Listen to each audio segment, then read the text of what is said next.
Good morning and welcome to the South Carolina Public Service Commission. Today is Tuesday, November 19th, approximately 10 a.m. We are here for case number 2021-93E, which is Dominion Energy South Carolina, Inc.'s request for like facility determinations pursuant to South Carolina Code, annotated section 58-33-110, subsection 1, and waiver of certain requirements of Commission Order Number 2007-626. First, I will do a roll call of commissioners, and all commissioners are present in the hearing room. Vice Chair Williams is on annual leave and will not participate in this hearing. And now I'll ask Mr. Stark, if he would, to please read the docket. Thank you, Mr. Chairman, other commissioners. As you have said and stated, this proceeding is for docket number 2021-93-E, which concerns Dominion Energy South Carolina, Inc.'s request for a like facility determination pursuant to commission orders. Mr. Chairman, this filing does not have an implication for a change to retail rate or natural gas base rates at this time. The hearing has been scheduled for today, Tuesday, November 19th at 2024 at 10 a.m., which is the time in which we are now sitting. Mr. Chairman, I believe that this docket is in order and appropriate for hearing. Thank you, Mr. Stark. Now I would ask if the parties would please introduce themselves for the record, beginning with Dominion. Good morning, Mr. Chairman and members of the Commission. My name is Chad Burgess. I'm in-house corporate counsel for Dominion Energy South Carolina. And with me today is Belton Ziegler from the law firm of Womble Bond Dickinson, who serves as the company's outside counsel. It's a pleasure to appear before you today, and we greatly appreciate this opportunity to present our case. Thank you and welcome, gentlemen.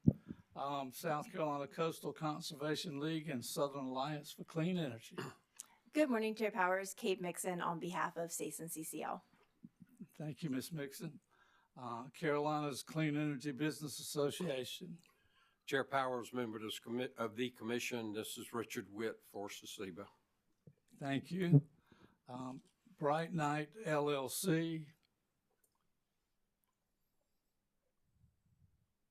Are they participating virtually? They're not. They are a listed party. South Carolina Department of Consumer Affairs is not appearing, and the Sierra Club has been excused. Office of Regulatory Staff. Good morning, Mr. Chair and Commissioners. Chad Torrey on behalf of ORS. Thank you, Mr. Torrey. All right. Is there any matters we need to discuss before we begin the hearing? All right. Well, Dominion, it's your case.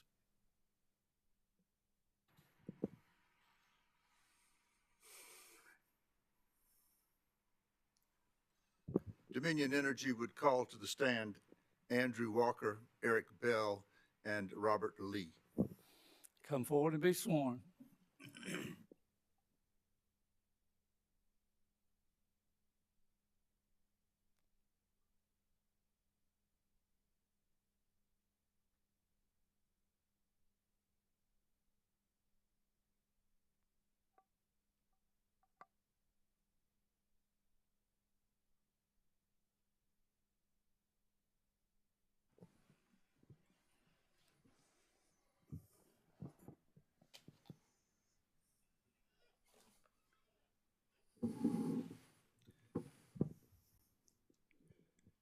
Mr. Chairman, let's begin with Mr. Walker. Could you please state your name for the record? Andrew R. Walker. By whom are you employed and in what capacity? I'm employed by Dominion Energy South Carolina Incorporated as Strategic Advisor, Power Generation. Did you prepare or cause to be prepared under your direction 39 pages of 2024 supplemental direct testimony that was pre-filed with the Commission in this proceeding? Yes. Do you have any changes or additions to that testimony? No, I do not. If I ask you all of the questions contained in your pre-filed testimony, would your answers from the stand be the same? Yes, they would. Mr. Chair, at this time I would move Mr. Walker's pre-filed supplemental 2024 direct testimony into the record of this proceeding. The pre-filed supplemental direct testimony of Mr. Walker will be entered into the record as if given orally from the stand. Now, Mr. Walker, are there any exhibits to your 2024 supplemental direct testimony? Yes, I have two exhibits, Exhibit ARW-3 supplemental and Exhibit ARW-4 supplemental. Do you have any changes or additions to those exhibits? No, I do not. Mr. Chair, at this time, I would move that those two exhibits be entered into the record of this proceeding. Okay, so there's not a 1 and 2, it's a 3 and 4. Yes, sir. Okay. The pre-filed exhibits of witness Walker identified as ARW 3 and 4 are marked for identification and will be placed in the record as exhibit number 1. Mr. Walker, have you prepared a summary of your 2024 supplemental direct testimony? Yes, I have. Would you please provide that to the commission and the parties? Good morning, Chairman Powers and members of the Commission. This proceeding originated in March 2021 with a request by Dominion Energy South Carolina Incorporated to retire and replace 13 older and increasingly challenging to maintain generating units at the Hardyville, Bushy Park, Parr, Coit, and Urquhart sites under the like facility provision of the Utility Facility Siting and Environmental Compliance Act. Replacing these units is necessary for the company to ensure long-term reliability and to respond to the growing need for responsive, flexible, reliable, and efficient generating resources on its system. The need for such modern generating resources has been steadily growing to support the integration of the large amount of intermittent solar generation within the company's balancing authority area. Several of the units also provide critically important black start capacity in strategic locations on the company system to support restoration of the bulk electric system and priority restoration of critical loads, including VC Summer Nuclear Station, following a blackout event. The parties to this proceeding reached a partial settlement agreement in November 2021 that was accepted by the Commission in Order Number 2022-27. Through the partial settlement, the parties agreed that no further proceedings in this docket were required to replace the Bushy Park and Parr units, and that the replacements at Urquhart would be subject to an all sources request for proposal or RFP process, whose results DESC would communicate to the Commission via supplemental testimony in this docket. At Urquhart, DESC plans to retire and replace 4 simple cycle CT units and 1 conventional steam unit, a natural gas-fired boiler, and steam turbine generating unit. The replacement unit at Bushy Park, now known as Bushy Park Combustion Turbine Number 1, achieved commercial operation status on November 1st of this year. At Parr, construction is well underway with major equipment for the 2 new units at that site being installed as we speak. The Hardyville CT unit has been dismantled, and the Coit CT units in downtown Columbia will be retired following the commercial availability of the replacement Parr CTs. The partial settlement committed the parties to a consensus-based stakeholder process to establish the specific technical requirements, solicitation documents, and evaluation criteria for an all-sources RFP to be facilitated and documented by a third-party facilitator and independent evaluator and monitor. The partial settlement agreement specifically identified Charles River Associates, or CRA, as a consulting firm mutually agreeable to the parties to serve in both of these capacities. The partial settlement provided that if consensus and the stakeholder process were not to be reached on any point, the stakeholder process facilitator would file a statement of the issue with the Commission, which would make the final decision. A goal was to create a set of agreed-upon RFP documents that could serve as a foundation or framework for future potential competitive procurement activities by the company. As an all-sources procurement, this RFP allowed the evaluation of a broad range of generating technologies against objective, technology-neutral criteria.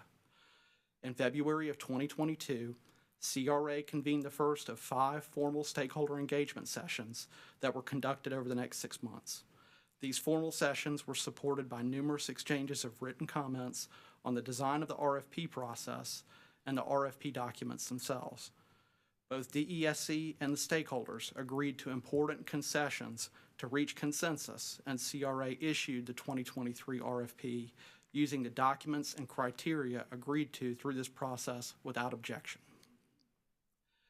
The RFP documents define two technology-neutral system needs that could be bid into the RFP. Product 1 was 20 megawatts of black start capacity.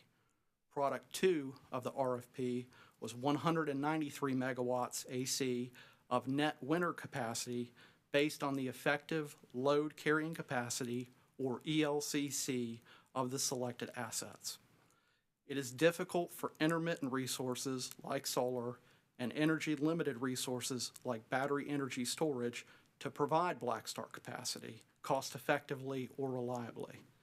During the stakeholder process, certain stakeholders were concerned that if no bidder provided a small black start capable resource, a large black start capable thermal resource could simultaneously satisfy the entire Product 2 capacity and Product 1 black start needs, leaving no room for renewable and or energy storage bids to compete.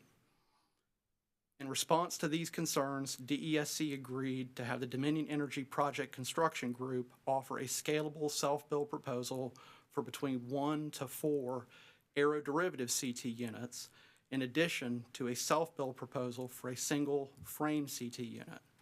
These aeroderivative CT units are small enough such that one of them could meet the Product 1 black start requirement without entirely displacing other resources from consideration for Product 2 annual capacity requirements. It should be noted that the black start requirement of the RFP could have been satisfied by non-utility and non-thermal generating resource bids from any interested bidder. CRA, the DESC RFP team, and the stakeholders further agreed that the selection of projects under the RFP would be made based on Plexos modeling under the reference scenario from the company's 2023 IRP. The optimization modeling would be based on a specific load forecast, fuel and CO2 cost forecasts, and other inputs consistent with the company's integrated resource plan or updated from published data sources. Further, data provided by CRA to DESC resource planning for this modeling would be anonymized to the extent possible. At the request of certain stakeholders, the DESC RFP team agreed to prepare a minimum thermal build model run using an artificially constrained build plan that minimized the amount of thermal generation constructed while still ensuring that the Product 1 or black start requirements of the procurement were met. The Consensus 2023 RFP bid documents made it clear that the final selection would be based solely on the results of the reference scenario case and would not be based on any of the sensitivity modeling or the minimum thermal build model. 19 facilities were bid into the 2023 RFP to meet the Product 2 specifications under some 45 different proposals. These included solar, hybrid, or solar and battery energy storage in combination, and standalone battery energy storage projects. The company's self-build proposals for thermal generation, the Aero CTs and the Frame CT proposal, were the only proposals that were received that were responsive to the Product 1 or black start requirements of the RFP. In modeling the 2023 RFP proposals, the Frame CT proposal consistently emerged as the most cost-effective proposal. In addition, one hybrid solar and battery energy storage project was selected in the 2023 RFP to meet a small portion of the Product 2 requirements not met by the Frame CT. A solar project was also selected for its positive contribution to system fuel costs. However, the developer of the solar project withdrew it from consideration shortly after it was selected and sought an offtake from the company as a qualifying facility under PURPA. ORS did not oppose the company's selection of the self-build Frame CT in 2023. However, the Coastal Conservation League and Southern Alliance for Clean Energy, or CCL-SACE, argued that the pricing of the company's single Aero CT proposal was priced in a manner such that it may have prejudiced other projects' abilities to be selected through the process. The company did not believe that the single-unit Aero CT bid was unreasonable and believed that the methodology utilized for developing the multiple bids submitted by the company did not materially alter the outcome of the evaluation of the 2023 RFP. However, the perceived fairness of the RFP was important to the company and was a fundamental goal of the stakeholder process. To resolve this issue, DESC agreed to allow all bidders to refresh their prices and update terms, commercial operation dates, and various technical aspects of their bids, and that the company's pricing for all thermal options would be developed using individual equipment and EPC bids from vendors for all units. In response to material changes in federal tax policy, the parties also agreed that all hybrid and standalone battery energy storage projects would be required to have the ability to be recharged from grid resources to increase their economic value and reliability attributes to the company's system. The parties also agreed that DESC could procure up to 5% less than the Product 2 target, or 50% more if doing so would be more economical for the company's customers. A copy of the reissued 2024 RFP documents is attached to my 2024 supplemental direct testimony as Exhibit ARW-3 supplemental. A total of 12 facilities were submitted in response to this 2024 RFP by 6 different bidders under 25 different proposals through various contracting mechanisms, pricing terms, etc. These proposals included solar, hybrid, and battery energy storage projects and 4 thermal self-build proposals. All units bid on behalf of DESC are simple cycle CT units that would be fueled primarily by natural gas with fuel oil as a backup. The details of the specific proposals received can be found in the IEM's final report on the 2024 RFP. CRA assessed the bids under the evaluation criteria established through stakeholder consensus and modeling results from Plexos. The company's self-build frame CT was shown to be the best resource to meet both the Product 1 and Product 2 requirements. That asset provides sufficient capacity to replace the retiring Urquhart units fully. The frame CT was the only resource CRA selected to advance through the 2024 RFP process. The frame CT is a modern and well-proven, flexible, reliable, and responsive asset that will greatly contribute to enhancing system flexibility, efficiency, reliability, and resiliency. It is the same resource selected in both the 2023 and 2024 RFP evaluations based on criteria and processes crafted by consensus with the stakeholders in a process facilitated by a third-party RFP expert. None of the solar, hybrid, and/or standalone battery energy storage assets were shown to provide fuel cost benefits in addition to the frame CT in the 2024 RFP. The 2024 RFP was conducted in a fair, transparent, and non-discriminatory manner in full compliance with the letter and spirit of the partial settlement and Commission Order Number 2022-27. The company requests the Commission to enter an order with 3 specific rulings. 1, to affirm that it has conducted the 2024 All Sources RFP in full compliance with the requirements of Commission Order Number 2022-27 and the partial settlement which that order adopted. 2, to affirm that the company's self-build proposal for the frame CT unit to be sited at Urquhart Station in Aiken County comprises a like facility replacement of an existing set of generation assets under the Utility Facility Siting and Environmental Compliance Act. 3rd, to affirm that the company has fulfilled the requirements as they may apply of Commission Order Numbers 2007-626 and 2018-804 by conducting the RFP process under the partial settlement and Order Number 2022-27 for the proposed utility self-built frame CT at the Urquhart facility. The ESC respectfully requests that the Commission enter the requested order as soon as possible, as time is of the essence with respect to the commercial validity of the various contracts underlying the company's self-built proposal. This concludes the summary of my 2024 supplemental direct testimony. Thank you, Mr. Walker.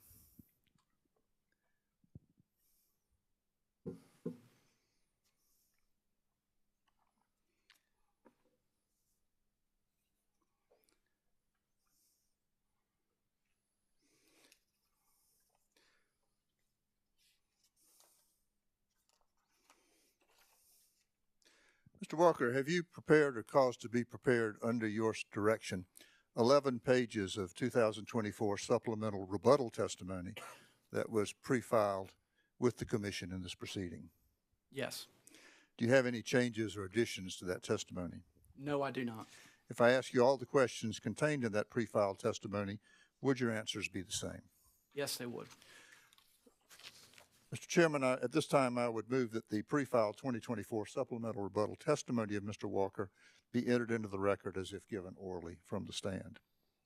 The pre-filed supplemental 2024 rebuttal testimony of Mr. Walker will be entered into the record as if given orally from the stand. Are there any exhibits to that testimony? No, there are not. Have you prepared a summary of that testimony? Yes, I have. Would you please provide that to the commission and the parties? The purpose of my 2024 supplemental rebuttal testimony is primarily to respond to the supplemental direct testimony filed by Witness Summer on behalf of the Coastal Conservation League and Southern Alliance for Clean Energy. Specifically, I respond to certain questions raised by Witness Summer regarding the costs included in the company's proposals. I also discuss the Office of Regulatory Staff's position regarding the appropriateness of granting the company's requests. Witness Summer argues that the cost for utility self-build options and the RFP evaluation do not accurately reflect market costs for these units. This is not the case. All of the utility self-build proposals submitted in response to the 2024 RFP are based on actual vendor bids for the supply of major equipment and engineering, procurement, and construction, or EPC contract costs. These are not speculative costs, but are in fact market-based. The cost model include all relevant fuel transportation and supply costs and include appropriate future cost estimates for the major maintenance of turbine generator equipment related to these units. Witness Summer attempts to draw comparisons between the site-specific proposals for replacement generation at ERCOT and cost model in the company's IRP process and the projects that the company has been executing at Bushy Park and Parr. It is folly to attempt to draw such comparisons between generic project costs like those modeled in the company's IRP process or to other projects like Bushy Park or Parr. Specifically, the Bushy Park and Parr projects were contracted prior to the significant run-up in inflation over the last 3 years and the supply chain constraints that are currently being observed in the marketplace today. The costs for these projects also do not reflect costs specific to the ERCOT site. Costs for candidate or generic new candidate resources modeled in the company's IRP process will be updated going forward as appropriate. Further, given how the company's proposals for the various aeroderivative CT options were developed for the 2023 RFP, it is not possible to draw direct comparisons between the 2023 and 2024 proposals, as Witness Summer seeks to do. It is interesting to note, however, that the single Aero CT cost in 2024 is less than 10% different from the cost submitted in the 2023 RFP. Reviewing Witness Summer's issues point by point demonstrates that the selection of the frame CT is the correct choice under the criteria that were established at the outset of this all sources RFP process, and that this is the correct resource to select for replacing the units at ERCOT that are proposed for retirement. Moving to the testimony of the Office of Regulatory Staff, Witness Seaman Wynn testifies that ORS does not object to the Commission finding that the frame CT selected by the ERCOT replacements, all sources RFP, is a project that falls within the statutory definition of a like facility replacement of existing generation facilities. The facts amply support this finding, and such a finding is one of the primary requests of the company presently before the Commission. Further, Witness Seaman Wynn testifies that the 2024 RFP was conducted in accordance with the requirements of Commission Order 2022-27 and the Partial Settlement Agreement. The company respectfully reaffirms its request that the Commission enter an order affirming these findings such that it can proceed with fully releasing the major contracts for the proposed frame CT at ERCOT. This concludes the summary of my 2024 supplemental rebuttal testimony. Thank you, Mr. Walker. I'll now ask these questions of Witness Bell. Would you please state your name for the record? My name is Eric Bell, By whom are you employed and in what capacity? Dominion Energy Services as a manager of electric market operations at Dominion Energy, South Carolina. Did you prepare or cause to be prepared under your direction 28 pages of supplemental direct testimony that was pre-filed with the commission in this proceeding. Yes, I did. Do you have any changes or additions to that testimony? No, I do not. If I were to ask you the questions contained in that pre-filed testimony today, would your answers from the stand be the same? Yes, they would. Mr. Chairman, at this time, I would move that the pre-filed 2024 supplemental direct testimony of Mr. Bell in this proceeding be entered into the record as if given orally from the stand. The pre-filed supplemental 2024 testimony of Mr. Eric Bell will be entered into the record as if given orally from the stand. Mr. Bell, are there any exhibits to that testimony? The direct testimony, no. Correct. Have you prepared a summary of that direct testimony? I have. Would you please give that summary to the commission and the parties? Good morning, Chair Powers and members of the commission. The purpose of my testimony is to discuss the resource optimization modeling that Dominion Energy South Carolina performed to support the evaluation of bids under the 2024 RFP. Dominion Energy South Carolina used Energy Exemplar's Plexus modeling software to assess the cost effectiveness of the resources identified in both the 23 and 24 RFP bid evaluations on the DSC system. The 2024 RFP evaluation carefully followed the pattern and logic set in the 2023 RFP documents as specified in Appendix G of the RFP documents. These documents specified the use of the reference scenario and the preferred build plan from the 2023 IRP as the basis of the evaluation. Dominion Energy South Carolina and the stakeholders also agreed to use the medium demand-side management assumption from the 2023 DSM potential study prepared by ICF. Where modeling inputs were updated between 2023 and 2024 evaluations, those updates were to values that are normally updated between IRPs and IRP updates, including fuel price forecasts and the base CO2 cost assumptions from the 2024 IRP update. Those values were not available when the 2023 evaluation was conducted. For the purpose of the 2024 evaluations, Dominion Energy South Carolina and the bidders agreed to revise the bid documents so that Plexus could select up to 50% more nameplate capacity than was required to replace the retiring Urquhart units if the system economy would be improved. The bid documents were also revised to allow Plexus to select up to 5% less capacity than the RFP targets if the most cost-effective resource selection did not precisely match the size of the retiring units. The 2024 modeling inputs and market scenarios were disclosed in draft 2024 RFP documents, which CRA provided to all bidders prior to issuing the final documents. No parties objected to these documents or the designation of inputs, market scenarios, or selection tolerances that they contained. After bids were received, CRA provided an anonymized version of each project to the DESC RFP team, and DESC's resource planning was able to include each project and its precise specifications as a resource to model for potential selection in Plexus.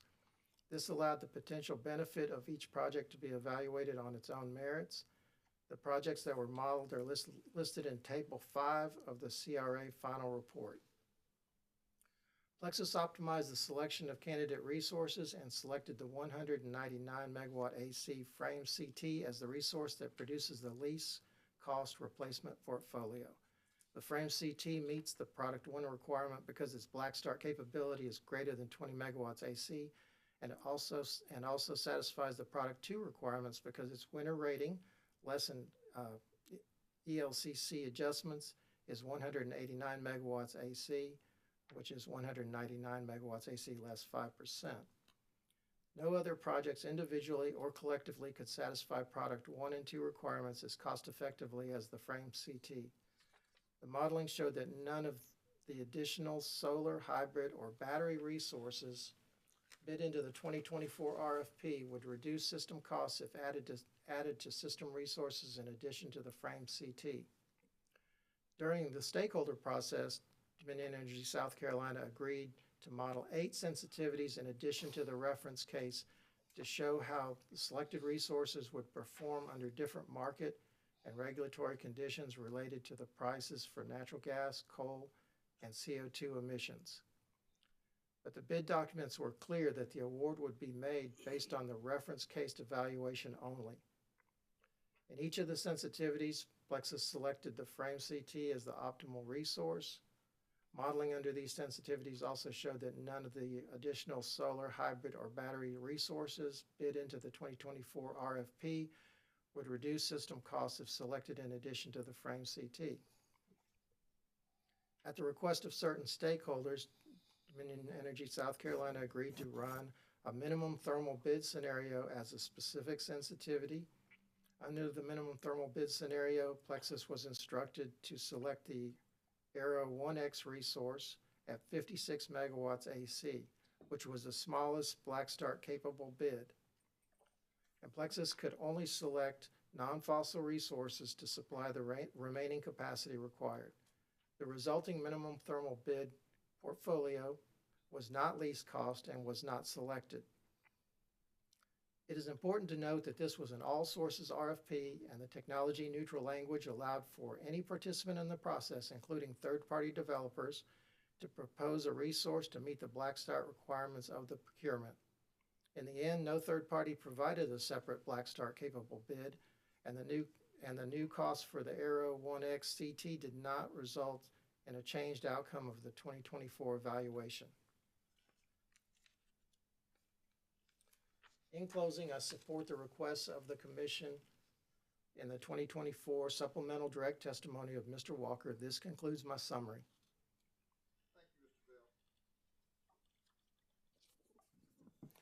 Thank you, Mr. Bell. Did you prepare or cause to be prepared under your direction 12 pages of supplemental 2024 supplemental rebuttal testimony that was pre-filed with the Commission in this proceeding? Yes, I did. Are there any changes or additions to that testimony?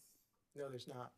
If I ask you the questions contained in that pre-filed 2024 rebuttal testimony, would your answers from the stand be the same? Yes. Chair, at this time, I would move that the 2024 pre-file supplemental rebuttal testimony of Mr. Bell be entered into the record as if given orally from the stand. Mr. Ziegler, I think we had one exhibit. Well, the exhibit will come next. Oh, I'm sorry. We're not done with exhibits. Off script. No, we're doing it. We're doing it right. So let's get the testimony in, then we'll deal with the exhibit. The pre-filed supplemental 2024 rebuttal testimony of witness Bell will be entered into the record as if given orally from the stand. And I believe you said that there's one exhibit to that testimony. Is that correct? Sir. Yes, sir. Exhibit EHB-1 supplemental. Perfect. Are there any changes or additions to that No, sir. exhibit? Mr. Chairman, we'd move that exhibit into the record as well. The pre-filed exhibit of witness Bell, identified as EHB1, will be entered in, a mark for identification will be placed in the record as exhibit number 2. And let's be clear, it's EHB1 supplemental. There may be another EHB1. We filed multiple rounds of pre-filed in this docket, and I don't want there to be any confusion. All right, so that this is the one, the supplemental. EHB1. Yeah, exactly. Have you prepared a summary of that supplemental testimony? I have. Would you please provide it to the commissioners and to the parties? My 2024 supplemental rebuttal testimony primarily responds to the direct testimony filed by witness Summer on behalf of CCL SACE and the comments of ORS. Witness Summer asserts that the company has biased the Plexus evaluation process in favor of the frame CT. That is not accurate. The RFP documents were developed under the consensus stakeholder process, and important features proposed by the stakeholders and accepted by the company resulted in an RFP specification that biased the evaluation against the frame CT. These features include overstating capacity value of solar and storage, using a study period that allows zero end effects for PPA bids but not the frame CT, and using maintenance costs for the frame CT that overstate costs compared to current vendor costs. In spite of the limitations, the frame CT in the end was still the low-cost option. Witness Summers suggested that certain renewable resources could be deployed earlier than 2029 and should have been modeled as coming online at an earlier time. Consistency required that all resources to be modeled over the same set of years so that bids could be evaluated comparatively and modeled on an equitable basis. Further, the company cannot retire existing resources at Urquhart until it has assurance that all necessary replacement resources are available and in commercial operation, and 2029 was a reasonable date for RFP planning and evaluation purposes. There is no need for additional Urquhart replacement capacity before that time.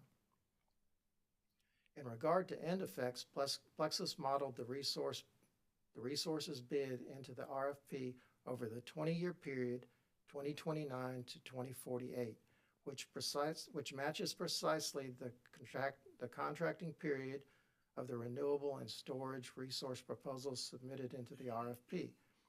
This benefited the renewable and storage resources.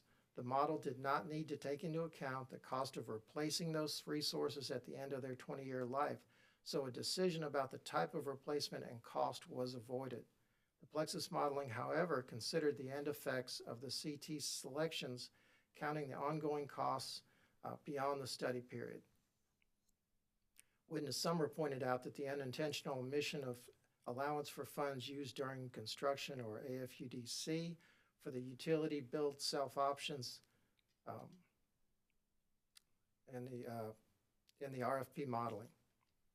DES became aware of this omission after its 2024 supplemental direct testimony was filed while responding to ongoing discovery requests. This omission is applied equally to both the frame CT and the Aero CT options, so it affected the cost of both the optimized portfolio and the minimum thermal build portfolio. Dominion Energy South Carolina was happy to correct this oversight and has provided corrected analysis to CRA and as an exhibit to my supplemental rebuttal testimony. This change in the financial analysis, about $1 million per year on an LMPV basis, did not change the outcome. The frame CT was again selected in the optimizations of all 9 market scenarios, including the definitive reference market scenario. Regarding the firm capacity of hybrid resources, Dominion Energy South Carolina ascribed the proper capacity to all resources as required by the RFP documents, as the RFP documents clearly indicated that no resource would be given a capacity higher than the facility's electric transmission interconnection capacity. For most hybrid project bids, storage represented 100% of the facility's capacity.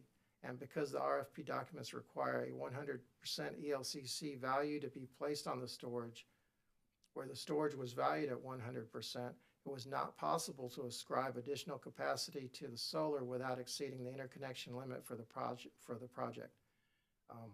2 projects, Hybrid 8 and Hybrid 9, were exceptions.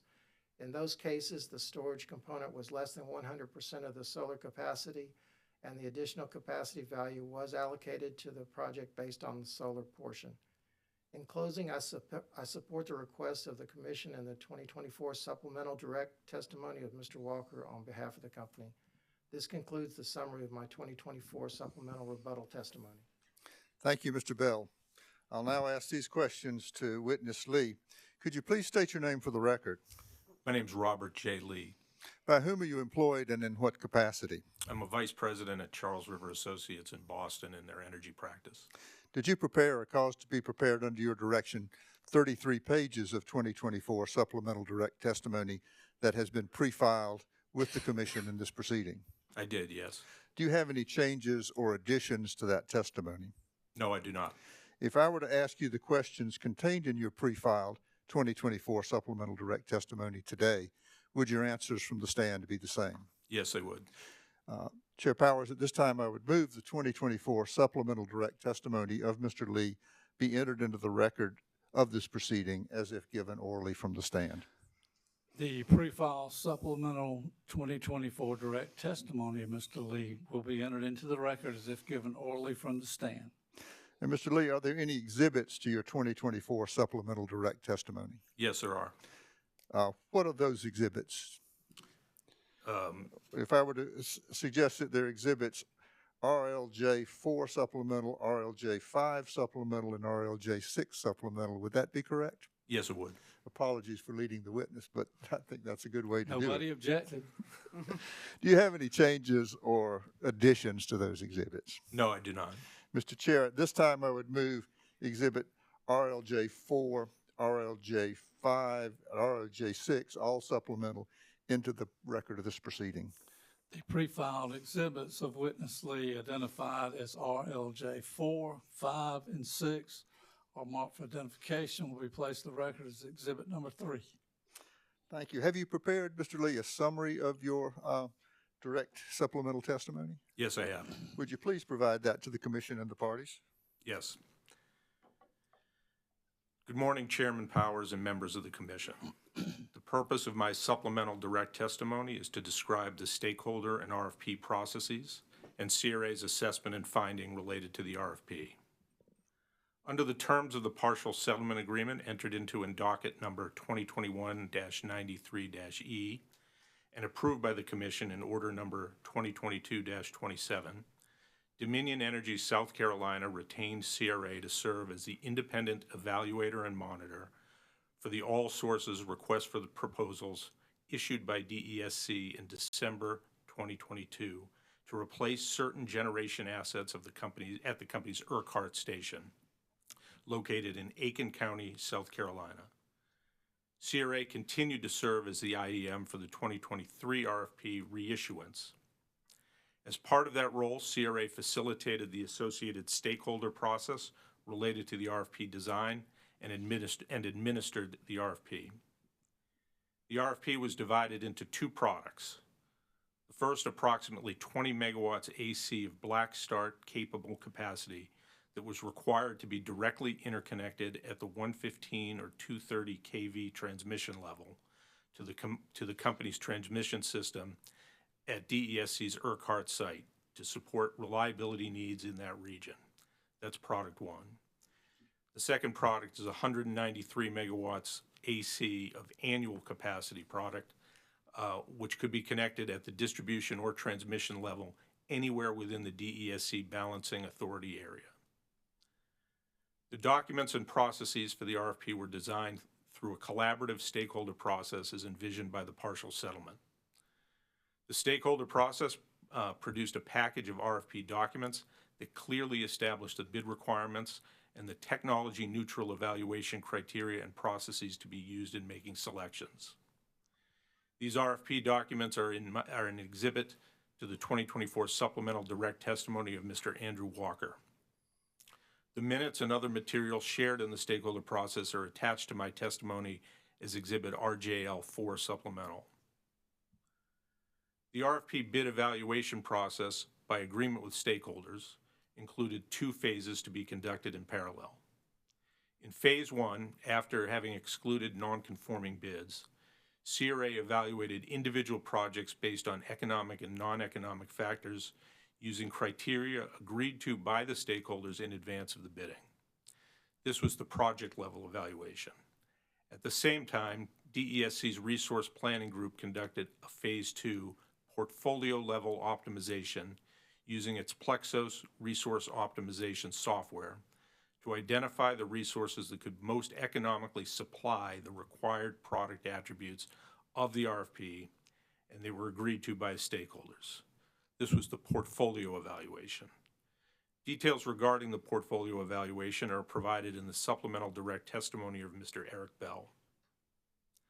At the end of the RFP process, CRA prepared a report on the process, which is attached to my testimony as Exhibit RJL 5 supplemental. Consistent with the terms of the partial settlement agreement, DESC retained CRA to serve as a third-party stakeholder engagement facilitator and as the IEM to finalize the RFP design, administer the RFP process, and support the bid evaluation for the RFP.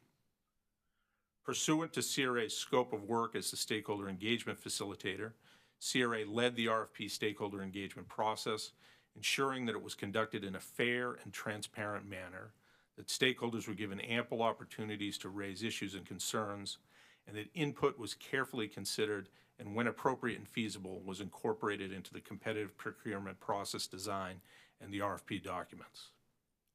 As IEM for the RFP, CRA's role covered all jurisdictional requirements set forth by the Commission, including the competitive procurement guidelines outlined in the partial settlement. This was distinct but closely related to CRA's scope of work as the stakeholder engagement facilitator. As IEM for the process, CRA ensured that the bid requirements and evaluation processes as set forth in the partial settlement and the RFP documents were followed as intended, and CRA oversaw the development, issuance, and bid evaluation of the RFP. CRA maintains extensive contacts within the electric generation project development community and publicized the DESC opportunity with potential bidders. We encourage potential bidders to participate and work with bidders to ensure the RFP-related information was clear, unambiguous, and shared equally across all process participants. CRA reviewed all submissions to ensure that the material was complete and consistent and worked with bidders to remedy any deficiencies. My team performed the eligibility and threshold screening and managed communication with the bid respondents. As IEM, CRA met regularly with the DESC RFP team to review the process to ensure that it was executed consistently with the RFP documents and agreements reached in the stakeholder sessions. Since the Dominion Energy Services, Inc. Project Construction Group, and we'll call it Project Construction, was a participant bidder on behalf of DSC via the self-bill proposals, CRA ensured that there was proper separation between the project construction bid development functions and the DESC RFP team. CRA ensured that the project construction's bid development team was not given an unfair or unnecessary access to information or other advantages in the evaluation and selection processes. In addition, the project construction bid due date was set to be a day in advance of the bid due date for all other process participants. The early deadline ensured that the project construction bid would be complete and the pricing final in advance of those third-party process participants. Regarding the stakeholder process, CRA hosted a series of 5 stakeholder working sessions in February, March, April, May, and July of 2022, during which stakeholders and DESC exchanged information and collaborated on an RFP design consistent with the provisions of the partial settlement. As process facilitator, CRA developed presentation materials in advance of each session and presented materials and guided the discussion during each of the 5 meetings. Prior to each session, CRA circulated the materials that would be covered in that session so participants could familiarize themselves with the topics for discussion. Stakeholders submitted questions and comments during and after the conclusion of each session. The sessions themselves were well attended and were characterized by open discussion of the materials presented. Following each session, CRA gathered feedback from the process participants and compiled and circulated meeting minutes. The attendees conducted themselves well and in the spirit of collaboration.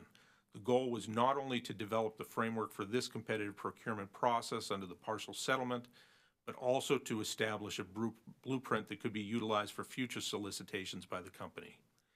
Stakeholder feedback and collaboration generated enhancements to the RFP consistent with the intent of the partial settlement. Representatives from each of the signatories to the partial settlement attended the sessions, including the South Carolina Office of Regulatory Staff, the Carolinas Clean Energy Business Alliance, the Sierra Club, the South Carolina Coastal Conservation League, the Southern Alliance for Clean Energy, and Bright Night. Participant stakeholders had a range of perspectives consistent with their varied roles of their organizations and in the market. Participants were engaged and active during the process and shared opinions and comments freely. Additionally, DESC participated in the stakeholder process and the RFP process in both adhered to a strict separation between the project construction and DESC's RFP team supporting the RFP development and stakeholder engagement processes. Project construction did not participate in the RFP stakeholder process, and at no time during the RFP evaluation process did project construction have access to any information concerning third-party proposals.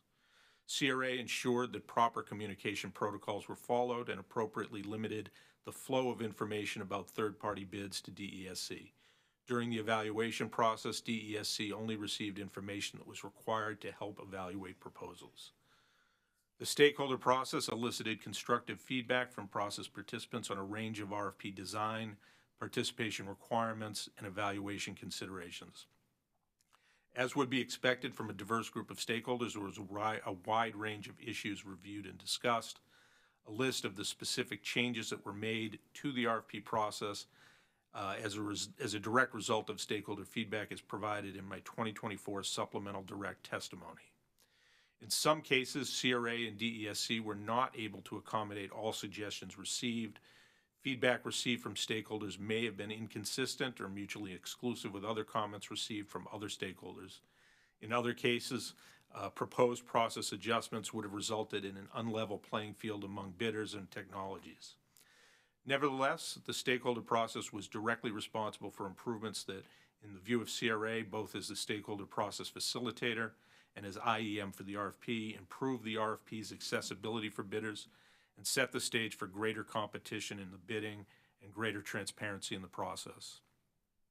The process resulted in RFP documents that stakeholders accepted by consensus, which was the preferred outcome under the partial settlement and order number 2022-27.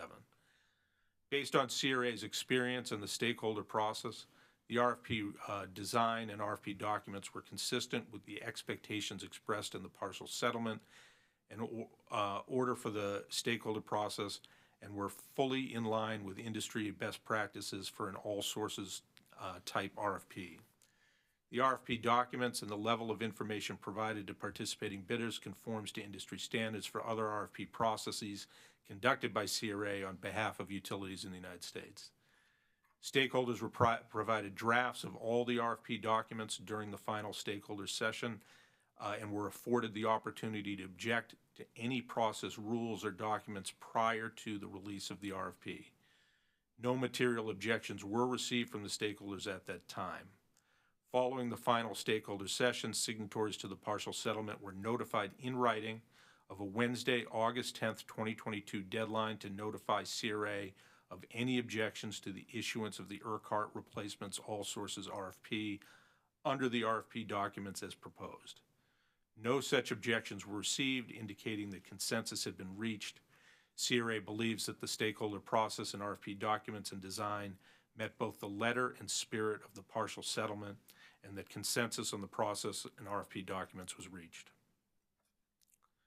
The results of the 2023 RFP were withdrawn due to certain concerns raised about the bid development of DESC's self-build aeroderivative solutions submitted by Project Construction.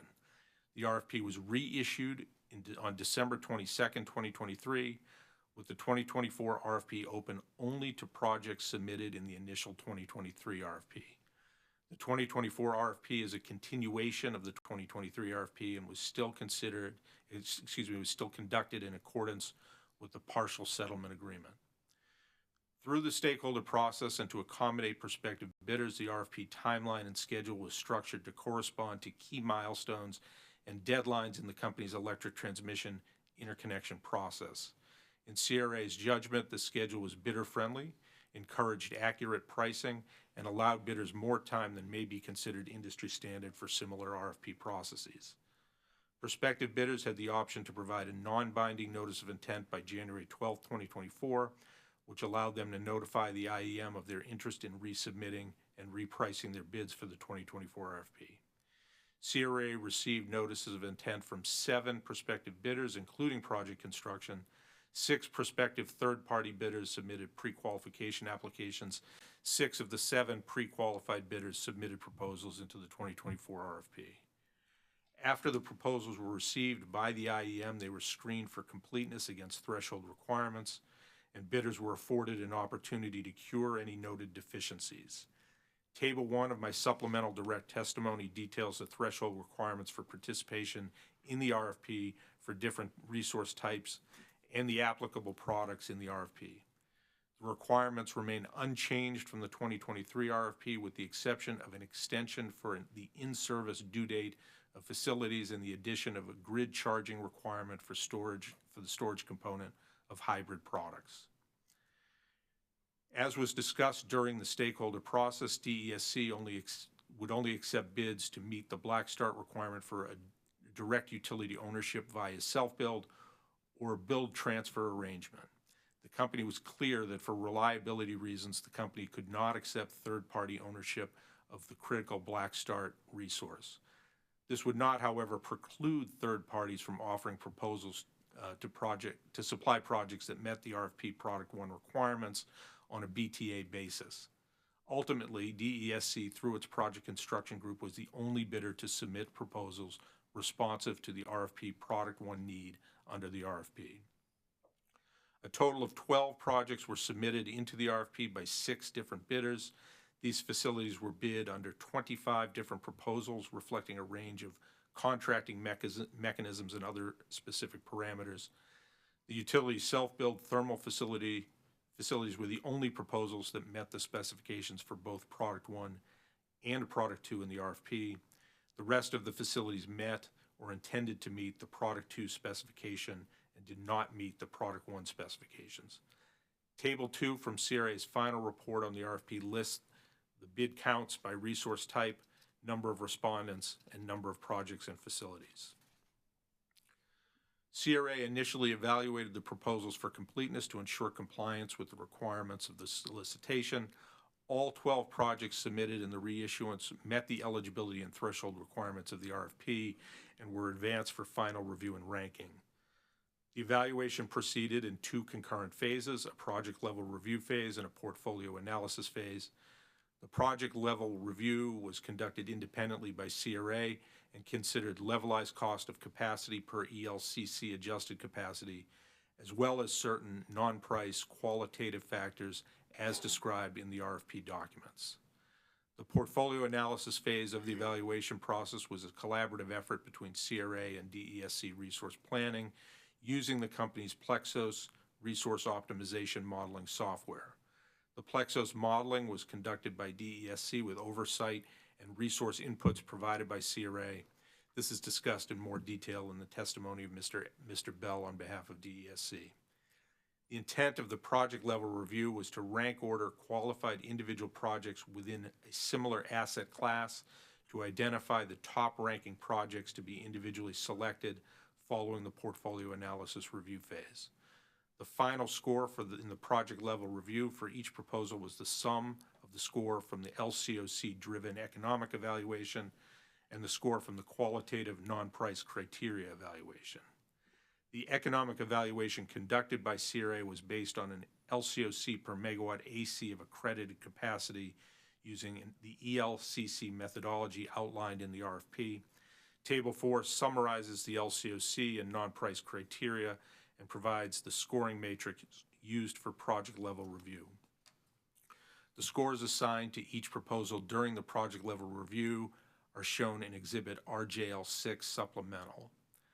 The purpose of the portfolio analysis phase was to develop a target schedule of resources based on resource optimization modeling of representative candidate resources using DESC's Plexos modeling software. This resource optimization modeling was done by DESC under CRA's supervision as IEM. Mr. Bell testifies to this process in detail. As IEM for the RFP, CRA verified the modeling used in the process and inputs envisioned and was regularly briefed on the progress, issues, and preliminary conclusions of the modeling team. To facilitate the modeling and preserve confidentiality of bidders, CRA developed a set of facility cost and performance assumptions for the Plexos modeling based on the qualifying projects bid into the RFP. DESC then used Plexos to optimize the DESC system over a long-term planning horizon, determining which resources would most economically fill the needs of the RFP resulting from the Urquhart retirements or would otherwise reduce DESC's cost of service. The project-level ranking process conducted by CRA then allowed selection of the best individual projects to fill the plan based on project cost, risk factors, and other considerations that might not be sufficiently captured through Plexos modeling and optimization. Details regarding the modeling are accurately described in more detail in the testimony of Mr. Bell. In my opinion, the volume and diversity of the bids received for evaluation reflect that the solicitation of bids was competitive. Respondents were given sufficient time to develop their bids and were afforded an opportunity to cure any noted deficiencies. The process timeline helped maintain the range of proposals evaluated in the competition among them. The resources evaluated in the portfolio analysis are shown in Table 3 of my 2024 supplemental direct testimony. As part of the development and evaluation process, CRA established the relative weightings of the solicitation across the overall economic and non-price criteria, as well as the subcomponent weighting of the areas evaluated under non-price criteria. The scoring matrix provided in RFP's Appendix G is unchanged from the initial RFP. Under the bid rules, the combined scoring across the economic and non-price criteria in Table 4 established the rank ordered list for final selection within each proposal category. The output of the portfolio analysis phase identified a target schedule of resource classes to facilitate a least cost portfolio for DESC customers. Details regarding the portfolio evaluation are provided in the testimony of Mr. Bell. Based on the final round of portfolio optimization modeling, the Plexos model identified Thermal 1, a utility self-build large frame CT, as the optimal resource to fulfill all requirements of the RFP. This resource was determined by the Plexos model to most cost effectively meet both the black start and capacity product requirements of the RFP in the reference case. This project also received favorable scores in project level review. Based on these results, CRA as the IEM recommended that this project be selected to proceed to the definitive agreement negotiation phase of the RFP. While reviewing the prices submitted by individual bidders into a competitive solicitation is typically not the role of the IEM, in light of certain parties' criticisms of DESC's aeroderivative turbine bids in the 2023 RFP bid, CRA requested and received additional information on the costs associated with the self-build options as part of the 2024 RFP. CRA reviewed the documentation provided, determined it was responsive to the IEM request, and believes the underlying cost and assumptions supported the bid pricing. On July 30th, 2024, CRA as the IEM issued its recommendation that the company proceed with its self-build proposal for the large frame natural gas-fired combustion turbine unit to be located at the Urquhart site. CRA also recommended a timely advancement to the definitive agreement stage to continue to advance the terms of the partial settlement and to ensure continued reliability of the DESC system. The next step in the process was to notify Project Construction. The frame CT bid was selected as the winner of the RFP to allow that group to begin moving forward on development subject to regulatory approval. In closing, the stakeholder process and the 2023 and 2024 RFP documents and overall process design met both the letter and spirit of the partial settlement and order number 2022-27. The range of scoring guidelines is reasonable and consistent with similar criteria CRA has developed or observed with electric utilities. In some cases, DESC subject matter experts provided input and guidance to CRA in the evaluation process to ensure that the review and scoring were consistent and fair, but DESC did not unfairly benefit from access to confidential data, nor did it unfairly influence the outcome of the process. The combined scoring and ranking using a weighting between economic and non-price qualitative criteria was reasonable. This concludes the summary of my 2024 supplemental direct testimony. Thank you, Mr. Lee. Let me now ask you about rebuttal testimony. Did you prepare or cause to be prepared under your direction 17 pages of 2024 supplemental rebuttal testimony that has been pre-filed with the commission in this proceeding? Yes, I did. Do you have any changes or additions to that testimony? No, I don't. If I ask you all the questions contained in your pre-filed 2024 supplemental rebuttal testimony, would your answers today be the same? Yes, they would. Chair Powers, at this time I would move that pre-filed 2024 supplemental rebuttal testimony of Mr. Lee be entered into the record as if given orally from the stand. The pre-filed supplemental rebuttal testimony, 2024 rebuttal testimony of Mr. Lee will be entered into the record as if given orally from the stand. Thank you, Mr. Chairman. Mr. Lee, do you have any exhibits to your 2024 supplemental rebuttal testimony? I don't believe there were any No, exhibits. there weren't. Okay. I can confirm that. And have you prepared a summary of that testimony? I have, yes. Would you please present that to the commission? Mr. and to the board? Ziegler, Yes, sir. the last summary, I've been able to pretty much follow word for word from the testimony. Could we make this an actual summary? Yeah, I understand, sir. That would be Mr. Lee's call. I think Okay.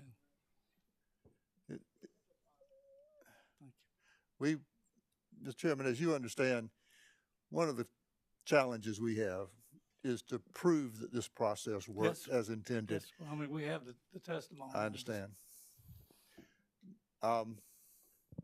If we want to go in that form, would it make sense to take a short recess so Mr. Lee can look over that summary and change it, or should we just ask him to do it from the stand? Just do his best.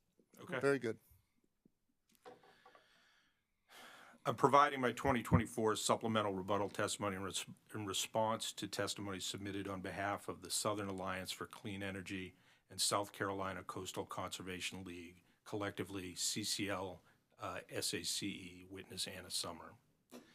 Through the RFP, DESC sought to acquire two separate products, Product 1, Black Start capacity, Product 2, annual capacity. The products were not necessarily mutually exclusive. Qualifying capacity under Product 1 could also serve to meet the needs for Product 2. Black Start capacity at or directly connected to the Urquhart site was required to be offered to DESC through direct ownership via BTA. No third-party ownership via PPA or lease agreements would have been acceptable for resources sited on the existing Urquhart site property. Multiple bidders submitted storage resources into the RFP. These bids were submitted both for ownership or contractual control of the resources. Certain storage options may have qualified to meet Product 1 need if they had been configured to provide Black Start capacity. There was no reason that a battery resource could not be considered for Product 1.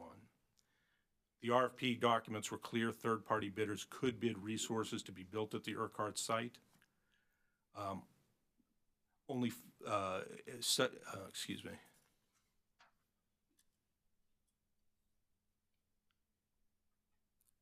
Bidders proposing responses that included facilities to be developed at the Urquhart site may have needed additional information related to the governing transaction.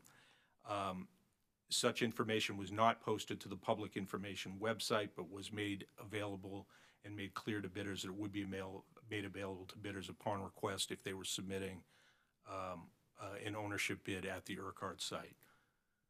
Only the 5 self-built thermal options qualified as Black Start resources in the original RFP. In its report after the conclusion of the initial RFP, CRA stated that only the thermal facility proposal options met the specifications for Product 1. The report also listed that there was only one bid respondent that had submitted a thermal bid. But while DESC may have known that no projects from the original RFP offered Black Start, no other projects, it would not have been known to DESC what updates other respondents would be making to the pricing or their project's capabilities. No bidder would have known with certainty whether or not process participants would choose to submit a revised bid that updated the technical aspects or functionality of the original bid to include Black Start. All process participants had access to the original report, and as a result, storage bidders would have known that there was limited competition for Product 1 as well. The self-built team submitted multiple proposals in the reissuance. Following the receipt of the proposal, CRA submitted questions to the bidder requesting information about both engineering, procurement, and construction, or EPC costs, as well as decommissioning, demolition, and abatement costs included in the proposal. DESC's self-built team provided a breakdown of those costs and the cost escalation for the industrial frame CT option. The change in pricing across the 2023 and 2024 RFP does indicate the self-billed pricing included in 2023 may have been conservatively low for the aeroderivative solutions. The role of the IEM is to create a process that allows bidders to offer their best solutions into the process to meet utility needs. The IEM supports bidders by providing clear definition of the product need, ensuring equal access to information that may help bidders structure their bids, providing clear and transparent guidance on how bids will be evaluated, and evaluating the bids in a manner consistent with the process as defined. Witness Summers seems to envision a process where the IEM should start from the assumption that the DESC self-billed proposal would somehow be illegitimate, designed to subvert the RFP process and artificially derail competition. That conclusion does not align with the stakeholder process or the partial settlement agreement. In a competitive bid situation, parties must make a decision how to price their products. The IEM cannot and should not intervene to suggest or require changes to prices. CRA's role as the IEM was not to influence the bid submitted or alter the bid submitted. Such actions would be considered improper. Best practices as an independent evaluator and monitor and the partial settlement agreement both would support this contention. CCL SACE implies that CRA should have taken extra steps with the self-billed aeroderivative solution. However, those extra steps, by definition, would have been counter to a fair and equal treatment of all bids. CCL SACE suggests that CRA should have advocated for certain solutions and worked with the self-billed team on pricing. This approach would be inconsistent with an RFP process. The managed process that CCL SACE appears to support is fundamentally at odds with a market-based outcome. Working with any individual bidder in advance of a submission to tailor bid capabilities or pricing would confer an unfair advantage to that bidder. All bidders had equal access to information on the RFP objectives, the product needs, and evaluation mechanisms. Each bidder was free to respond to the RFP consistent with the process requirements. Bids submitted into an RFP like this can be complex. Evaluation generally requires subject matter expertise across a wide range of technology-specific issues as well as utility-specific issues. In addition, system reliability and overall customer costs are a function not only of individual projects, but also are dependent on the current portfolio of assets in the DESC system. Witness Summers suggests that CRA should have independently evaluated submitted offers and should have independently assessed portfolios of offers.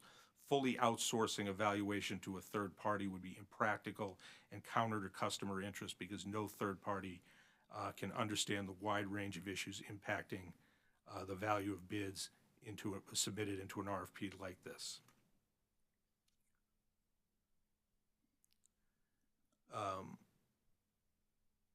Non-cost factors did not impact the resources that the IEM passed on to DSC for modeling.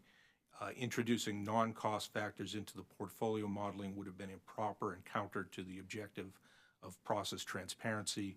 Non-cost factors are non-cost because they are not easily amenable to pricing. Subjectively applying a cost would have made it impossible to understand the modeling inputs or results. The portfolio phase of the process identified optimal resources. The rank ordering of projects by technology based on both price and non-price considerations yielded a similar ranking. The project level selection and ranking resulted in the same conclusions as the portfolio phase of the process. CRA is aware that AFUDC was inadvertently omitted from the RFP evaluation of the self-billed options. CRA is also aware that the DESC RFP team has rerun the portfolio analysis to include those omitted costs. It's my understanding that the omission of AFUDC costs impacts both optimized portfolio and the minimum thermal portfolio and largely cancels each other out. This RFP process was competitive. The rules were technology neutral. The solicitation itself generated a wide range of bid options across technologies. The process identified the most beneficial projects based on an objective evaluation of the benefits to customers, and I believe the RFP met the requirements for the process as outlined in partial settlement. This concludes a summary of my 2024 supplemental rebuttal testimony. Thank you, Mr. Lee. Chair Powers, the panel of Mr. Walker, Mr. Bell, and Mr. Lee are available for cross-examination and questions from the commission. Thank you, Mr. Ziegler, and thank you, gentlemen, for your summaries and testimony. Ms. Mixon, are you gonna have questions that are gonna take a few minutes or? I don't have any questions. Okay. I think we've been going about an hour and a half. I think we're gonna take a little 10-minute break now, maybe come back at 25 till, and, then we'll begin the, questioning. Thank you. We're in recess.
We are back on the record in the Dominion case, 2021-93E. It's my understanding that a panel has finished and would be released at this time. Unless, there's going to be question. But before we get into questioning, it's my understanding that there's been some issues raised as far as testimony, and I'm sure there are some exhibits of that, this agreement of all parties, that we would probably need to go through those exhibits, and it's probably best to go ahead and do that now before questioning. Thank you, Mr. Chairman. I completely agree. So during the break, just for the purposes of the record, during the break, counsel for CCL and SACE informed me that they wish to include Anna Summers' 2023 testimony. We don't have any objection to that as long as the company's 2023 testimony could come into the record. So I'm going to kind of just walk you through that here very quickly. So what we would like to stipulate into the record would be the supplemental direct testimony of Andrew Walker, which was pre-filed with this commission on March 27, 2023. And Mr. Walker had two exhibits attached to that 2023 testimony that consisted of Exhibit 1, ARW SUP, and Exhibit 2, ARW SUP. And we would ask that those two exhibits be marked as the next hearing exhibit, which I believe is number 4, and that be done so as a composite hearing exhibit. All right. The pre-filed testimony, 2023 testimony of Mr. Walker will be entered in the records as given orally from the stand, and the exhibits that have been identified as ARW, what were the numbers? It's Exhibit 1, ARW SUP, and Exhibit 2, ARW SUP. All right. The exhibits of witness Walker, known as ARW 1 and 2 supplemental, will be entered as exhibit number 4. All right. Thank you, Mr. Chairman. And I'm just going to continue to kind of tick these off one at a time. Go ahead. Also, the parties agreed to stipulate into the record the direct testimony of Eric Bell that was pre-filed with the commission on March 27, 2023. And Mr. Bell does not have any exhibits attached to his direct testimony of March 27, 2023. Also, the parties had agreed to stipulate into the record the direct testimony of Robert Lee, which was pre-filed on March 27, 2023. And Mr. Lee did have 3 exhibits which were attached to his testimony. Those exhibits were identified as Exhibit 1, RJL, Exhibit 2, RJL, and Exhibit 3, RJL. And we would ask that those 3 exhibits be marked as the next hearing composite exhibit, which should be number 5. All right. The pre-filed direct testimony of Mr. Bell and Mr. Lee of 2023, filed in March of 2023, will be entered into the record as if given orally from the stand. The pre-filed exhibits of witness Lee, known as RJL 1, 2, and 3, are marked for identification. We'll place the record as exhibit number 5. All right. Thank you, Mr. Chairman. And we're almost to the end. Additionally, Mr. Walker pre-filed rebuttal testimony, which was dated June 8th, 2023, and the parties had agreed to stipulate his rebuttal testimony into the record. There are no exhibits attached to that rebuttal testimony, and likewise, we had rebuttal testimony of Robert Lee, which was pre-filed with the commission on June 8th, 2023, and the parties have agreed to stipulate that testimony into the record. There are no exhibits attached to Mr. Lee's 2023 rebuttal testimony. And with that, I think the record is as in as good a shape as we can get it to this point in the proceeding. All right. The pre-filed 2023 rebuttal testimony of Mr. Walker and Mr. Lee will be entered in the record as if given orally from the stand. Thank you, Mr. Chairman. Appreciate your indulgence and time on that. Thank you very much. All right, we go to questioning now. Ms. Mixon, do you have any questions? No questions. All right. Mr. Whit? No questions, but thank you. All right. Office of Regulatory Staff? No questions. All right. Commissioners, any commissioner questions? Commissioner Kara Lee Williams. Thank you, Chair Powers. I'm going to start with a curiosity. Urquhart, how did it get its name? And have I asked you that before? I think I've heard that question in another proceeding before. The site was named after an engineer that was key in the company's development of generation facilities in the 1930s, 40s, 50s. It's named after him. Thank you. I'll try to remember this time. Sure. And my questions, anybody can respond to these. It's hard to know which one of you can best answer. But I'm interested in the relationship between an IRP and an RFP. And some of you addressed this in your conversation, but Mr. Bell, well, you both look ready to go. Okay, Mr. Bell. Talk about what that relationship is and what that data says and how you at what point were you able to, which IRP were you able to use? So I think originally, being a replacement resource, we didn't really tie it with the IRP. And actually, in response to interveners, we talked about it in the 2020 modified 2020 IRP. But usually the IRP it looks at two major things: load growth and the addition of resources for that, which you may or may not have an RFP for any additions, and retirements. We had originally envisioned this as a straight replacement of like-kind resources. So, but the real answer is you can have an RFP for any time you have a need, and I don't think it has to be tied to an IRP. But many of the resources you might go out for an RFP for will be in the IRP. They're not necessarily tied together. The IRP resources are largely generic. The pricing's generic. And you have to go through the IRP, a lot of acronyms. You have to go through the RFP to find out what the actual pricing is and whether cost-effective resources exist out there.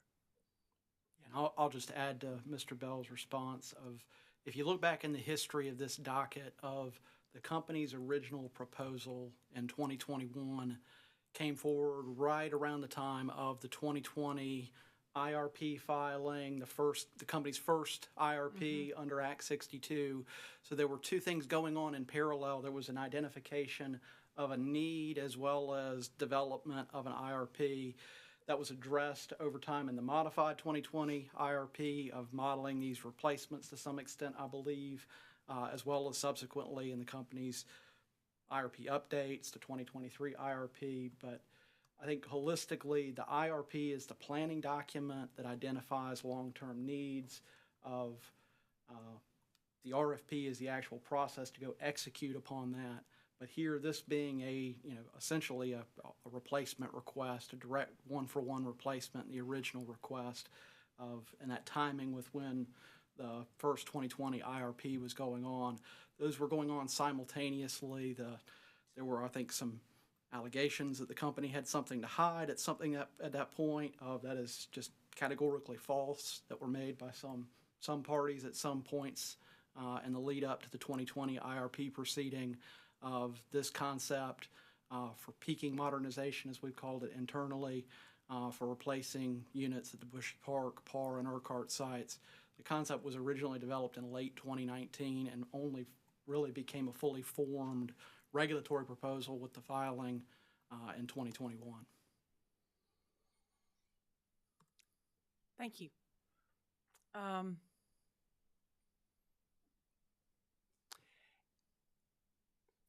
Help me with some of the numbers associated with the megawatts that you're looking at, because as I look at it, the CT retirements are about 170 megawatts. So the totality of the resources being retired at ERCOT is approximately 193 megawatts Yeah. of winter capacity. So it's the combustion turbines are 97 megawatts, Right. and the existing gas-fired steam unit has a net winter rating of 96 megawatts. I think I'm not going to try to figure it out. My notes don't make sense to me, so I appreciate the answer. Both of you mentioned the 5% less capacity, as well as I think a 50% additional capacity. How were those numbers determined? How do they make sense from a common sense perspective? Well, when the original RFP was envisioned for a replacement of quick start, black start resources, so flexible peaking resources. We originally envisioned that as just being a one-for-one, roughly 200 megawatts for 200 megawatts. But as part of all sources, it was pointed out to us that there was a potential for a resource to actually lower system cost. So a solar plant could come on the system. It might be in addition to the 193 megawatts we were looking for, but it actually lowered system cost in the model. In the 2023 RFP, one of those projects actually was identified as a solar-only project, later withdrew, but the process works. So you can't have a nameplate limit of 193 megawatts if you're going to be able to allow for some of that additional benefit. And the 5%, was that a mathematical equation? Was that a judgment call? The 5% is a little more complicated, but also as a result of the 2023 RFP results, with the ELCC deduction on the frame turbine, it came in at 189 megawatts. It wasn't large enough, so but it still was selected. But also the solar plant I talked about that had the additional benefit, when it's selected, it didn't have enough megawatts to get up to the minimum. So the model actually selected a third resource that added costs. It didn't actually save money, it added costs. And it was because it was trying to get to that last few megawatts to make the minimum. And I think ORS had the same opinion. Those were added costs that were unnecessary due to that specification. So we introduced the 5% lower. And was that based on the actuals that you observed in 2023 that led you to that 5%? Well, we didn't want the model to be forced into that number of having to pick one more resource just to get to that last 193 megawatts. Okay. And that change was agreed upon by all of the parties to the proceeding and all of the parties to the partial settlement when we reissued the 2024 RFP document. So it really came as a lesson learned of, by virtue of what, and part of this is you've got to back up and look at the company self-build options of combustion turbines come in the sizes that they come in of, battery storage projects, solar projects are much more continuous. You can build a 4 megawatt plant, a 4.5 megawatt plant, a 5 megawatt plant. Combustion turbines come in the size that they come in, so they're chunky capacity. I think this has come up before in the company's avoided cost proceedings of looking at 100 megawatt tranche of avoided capacity of, well, there's not exactly a 100 megawatt combustion turbine available on the marketplace. So by virtue of this ELCC nuance, the size of what was responded to by the marketplace, that was part of one of the results of the 2023 RFP, was this selection of this hybrid project that added system costs to meet really a not real need of, for 4 megawatts that was an imaginary gap just by virtue of the company completely literally following the RFP documents that were agreed to during the stakeholder process. This turbine, if approved and built, probably will exceed 199 megawatts on a winter morning. So there's not, in a practical physical standpoint, it's larger than the need. It's probably can do, because of the cold temperatures, it can probably produce more energy. Thank you.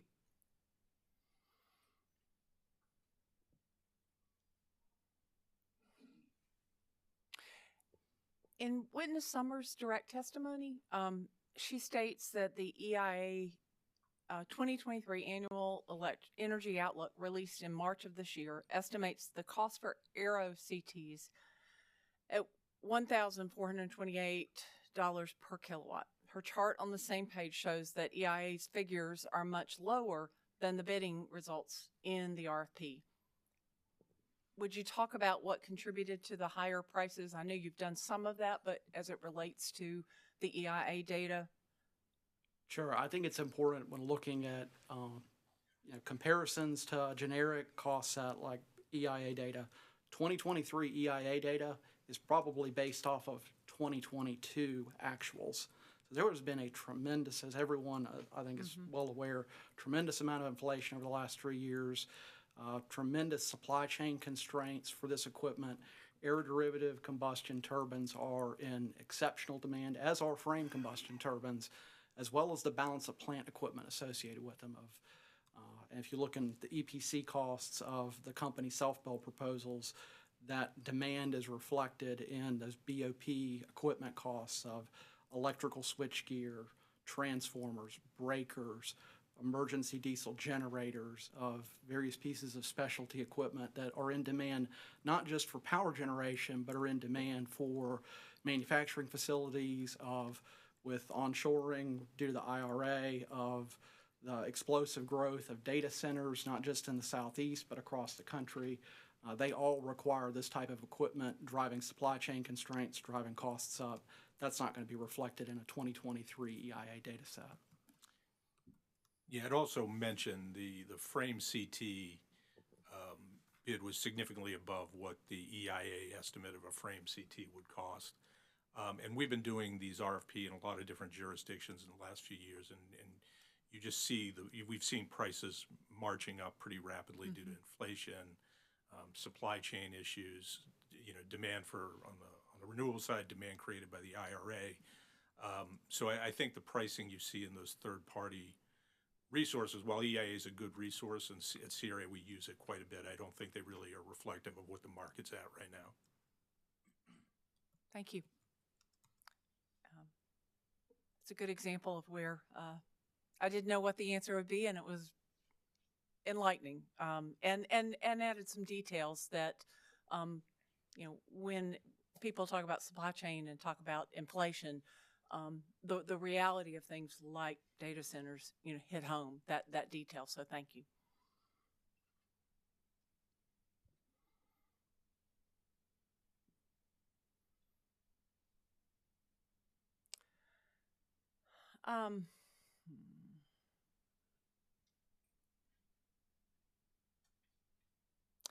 Mr. Lee, you talked about the stakeholder process, and you talked about suggestions that would come, and it sounded like a very typical, for lack of a better, it's the norm with a stakeholder process. You get ideas, but you talked about how you would take those suggestions and then determine which ones you used and didn't use.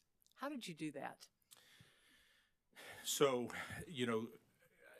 first of all, I think for an RFP, I don't think this was a typical stakeholder engagement, at least as far as I've been exposed to over the past number of years doing these. It was much more extensive, and there was a lot greater participation than most utility stakeholder for RFP that I've done. We conducted, I think it was 5 sessions over a number of days, over the period of about 6 months, right? And we received a lot of different suggestions, and there was a lot of discussion on the calls where we talked through issues and people had different opinions. We tried to use as many of the suggestions as were reasonable, but when you have, I think that one of the issues you have is I think there's kind of a perception sometimes that there's a stakeholder view and a utility view. And the stakeholder view is not uniform, right? There's different stakeholders. There were some people who may have been developers, and they may have made suggestions to sort of favor certain technologies or resources, and we wouldn't have accepted those sorts of suggestions. There were other discussions where different stakeholders might have had mutually exclusive views on something, and we'd have to make the call. So when we did make the call, we always tried to go back to the partial settlement agreement and then the general kind of framework that I use on RFPs, which is to try to create a level playing field. We want to open this up to as much competition as we could possibly receive. So we don't want anything to favor one technology or restrict the technologies. And that was kind of the guiding principles, but it was generally judgment calls, I think is what it came down to, just based on the discussion and the circulation of minutes and people's comments and feedback on that. Thank you.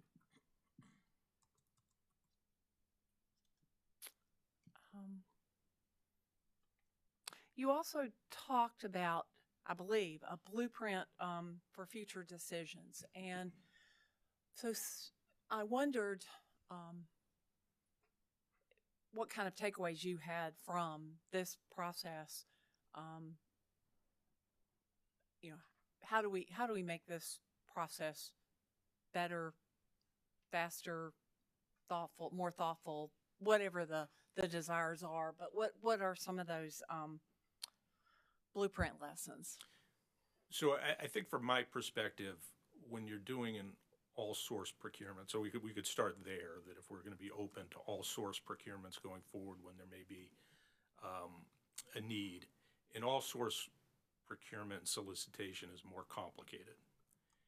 Earlier you had asked about IRP versus RFP. Mm-hmm. And when I started doing these kind of RFP for utilities, in the old days, they were always very narrow. The IRP would say, we want a CT or we want solar.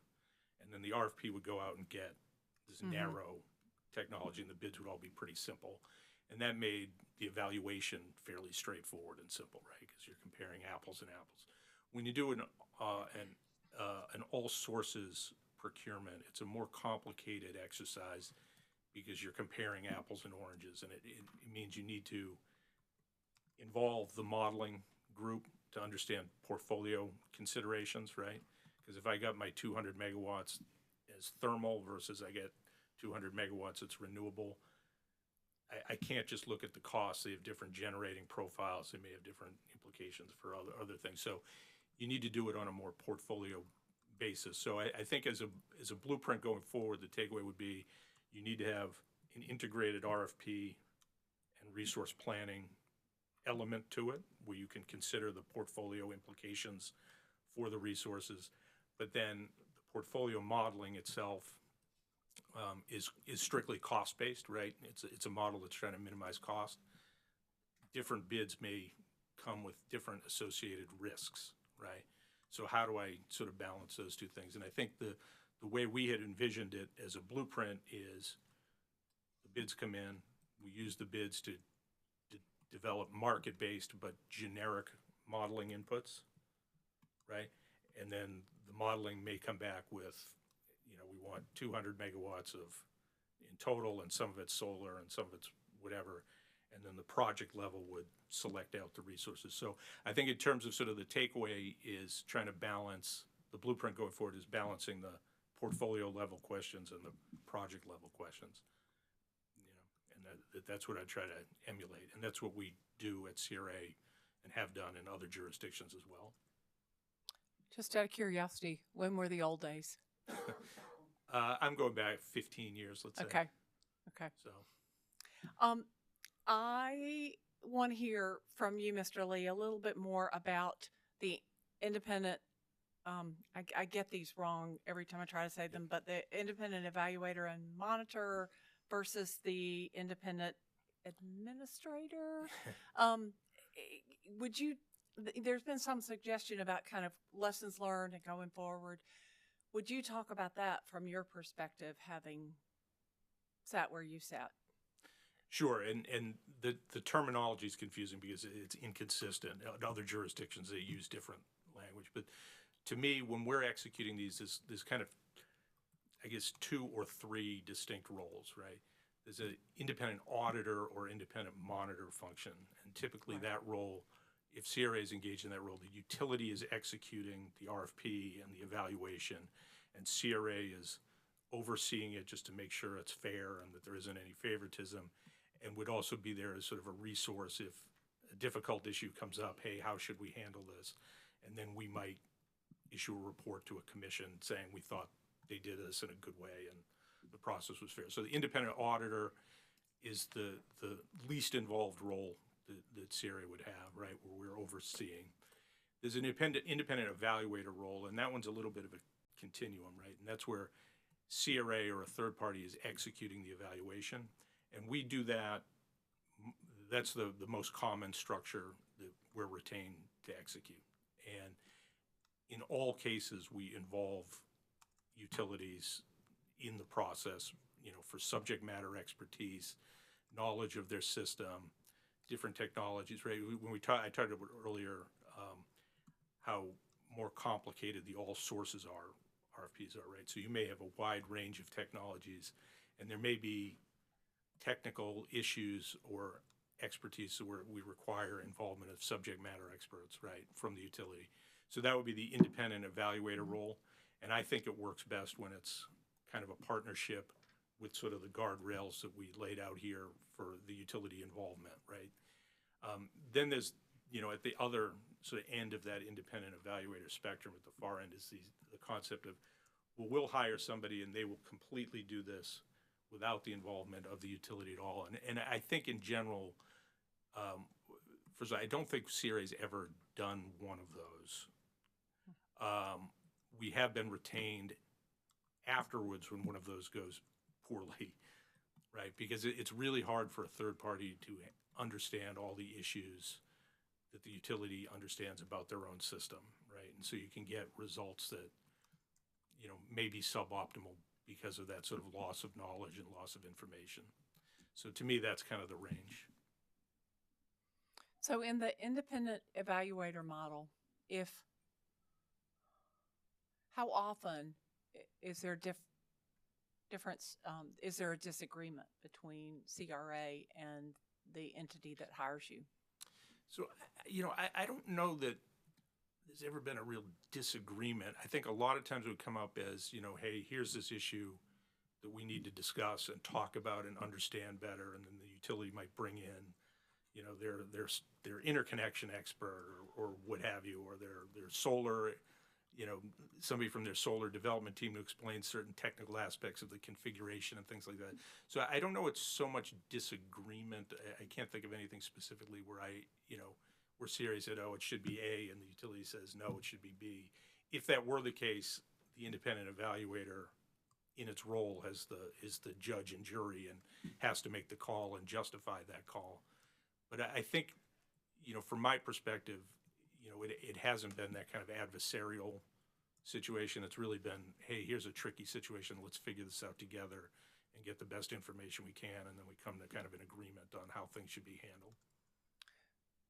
How do you figure it out together and remain objective? Well, because we're focused on sort of a narrow issue, and we're gathering information and input about, you know, it's a little hard in the abstract here without a specific issue to discuss, but, you know, oftentimes it is, you know, let's say it's something about how much capacity credit should we give this hybrid resource. And that may be a function of, you know, the interconnection and the size of the storage facility versus the size of the panels, and then, you know, where is, you know, the configuration and where's the inverters, and, you know, how you're doing it, and just sort of understanding some of these issues. So it's at work with the utility sort of to gather information, not necessarily to get their opinion, and then we would come up with a recommendation on an issue. So it isn't, like I said, it's not really sort of an adversarial role, and I don't think that we're biasing or the results are biased necessarily through gathering more information. That's enlightening. Thank you. I think someone mentioned the Office of Regulatory Staff. Are they involved in the stakeholder process? They were, yeah. Okay. And can you describe them as a resource? In terms of their I mean, they were an active participant in the stakeholder process. I think they were just on a level playing field with all other stakeholder participants from my perspective. Yeah, I think there was there was clearly participation from ORS in every stakeholder meeting of, I don't think a large volume of comments from ORS relative to some of the other participants in the process, but I'm sure Mr. Seaman Wynn can speak to that a little bit more on ORS's behalf. But the company took very seriously any comments that were received from ORS through the process. I remember during one of the stakeholder engagement sessions, ORS did speak up on a certain issue, and I believe all the parties took that as carrying a lot of weight. Thank you very much. I appreciate it. Any other commissioner questions? Chair Powers. Commissioner Thomas. Thank you. Most of my questions have been covered, so this is probably not going to take long. So, Mr. Bell, the omission of the AFUDC has been discussed. Are you comfortable that the company has not omitted any other costs or charges, relevant to the Plexus process? Yeah, I actually personally regret that was missed. Feel very fortunate it didn't change the outcome of the analysis, but I'm very confident that the costs are included. All right. So, did the company utilize the same inputs and assumptions that were used in the IRP, or is that just? That's a lot of questions, sir. And so the model is, relatively, it's based on our IRP model. So it has a lot of factors in it from the IRP, but through the stakeholder process, identifying inputs that needed to be defined, those aren't necessarily in line with, most of them did come from the IRP, but it wasn't it's because they were well known in the IRP process. That defined almost the framework around which the new projects were evaluated, but that data of the project data actually came from the bids and from CRA. Okay, thanks. That's very helpful. So let me just ask just a high-level question, and any of you can jump in on this. So what is the meaning of Black Start, and when does that come into play? It's probably something I should know, but anyway, I'm going to jump in here. Black Start is the ancillary service of a generator that any utility operator hopes to never have to need. It is when the system goes completely black and you're having to bootstrap the grid from resources that are capable of doing so. So a large thermal generating facility, a large coal-fired plant, nuclear facility, combined cycle natural gas plant generally can't start itself. It requires a significant amount of energy imported into it to start it up. So Black Start facilities have the unique capability to use on-site energy that is stored to be able to start themselves up and then begin supplying other generators to restore the system. So does that mean battery power, or? So historically on the DESC system, Black Start capability has primarily been provided by the company's hydroelectric facilities as well as simple cycle combustion turbines. And each of these facilities that's on the system that has Black Start capability has a special role in the company's system restoration plan. So it's locational in nature. So specifically the PAR units that are being replaced right now, their role is to support, as they're basically electrically and physically adjacent to VC Summer Station, they support restoring offsite power to VC Summer Station. Yeah, and at risk going too far into the details, you're not alone about your thoughts about Black Start. A lot of people don't know that it exists. So a combustion turbine can provide Black Start and do other jobs. It can supply energy capacity. It can be online and still be a Black Start capable resource as long as it has fuel, and they have fuel. We usually burn gas, but we have fuel as a backup. So we have literally days of Black Start capability in there. A battery it's one of those things where you cannot have all the attributes at the same time. So a battery would have to carry, like if it's 20 megawatt battery, have to have 320 megawatt hours of energy in it at all time to count toward that black start. And it can't be used for anything else during that time. So it loses value in the model because all the costs are just to sit there and be the black start capable unit. To Mr. Bell's point, batteries are great. They can do all sorts of things. They can do fast frequency response. They can be black start resources. They can be used for energy arbitrage. They can do all of those things. It's really hard for them to do them all at the same time. Combustion turbines have this advantage of, and going back to the company, black start capacity on the company system of these resources, it's important for them to be in strategic locations. So the company maintains certain black start resources in the Columbia area, certain resources in the Charleston region. ERCOT is the only large generating facility in the western part of the company's service territory. There's on-site generation there that would require black start capability to begin restarting it in the event of a system collapse. Also, part of the criticality of ERCOT and why the facility was originally constructed is how it serves Savannah Riverside. There's specifically a DOE order that in the event of a black start event, that is a critical restoration customer of the company, and that's why the company has maintained black start capable generation at the ERCOT site historically. Following the Hurricane Helene situation a couple months ago, that was made evident with the amount of transmission damage that was done to the company's system, that it is important to have these resources dispersed across the company system. We have a very robust transmission system, but there can be isolated incidents of, be it a hurricane, tornado outbreak, that can separate parts of the system from other parts of the system. All right, thank you. That helps a lot. That's all I have. Commissioner Caston. Thank you, Chair Powers. Mr. Lee, in response to a question, I think, from Commissioner Carol Lee Williams on the stakeholder process, I think I heard you say that this particular stakeholder process was unusual because, and I kind of missed that part.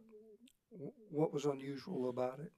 I think just the length, the formality, and the level of participation. It was just a much more involved stakeholder process than we're typically engaged in on the RFP side. Okay. And I think it was I don't remember if it was your direct rebuttal or what, you had made a comment relative to Ms. Summers, I guess relative to whether I think compromise versus consensus in the process. Is there a difference or distinction between those two? What should, in your opinion, come from a stakeholder process? So, yeah, I think you're thinking about some language in Ms. Summers' testimony where I had described the stakeholder process as reaching consensus, and she described it as a compromise. So in terms of sort of how the definitional difference between those things, you may need to ask her. But from my perspective, they're essentially the same thing, right? I think at the end of a stakeholder process, what I am hoping to get to is a point where on all the large issues, people are generally aligned. And that may not mean it's a perfect outcome for every stakeholder. I think it's impossible for that to really be the case. But it's try to reach a place where all parties can live with the outcome and understand where we're going when we're going forward.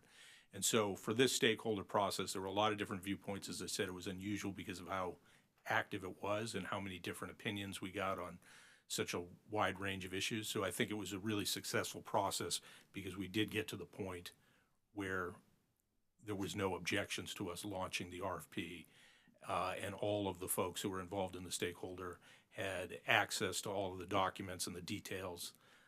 So they had very clear knowledge at a pretty granular basis of what we were trying to do, and they did not object.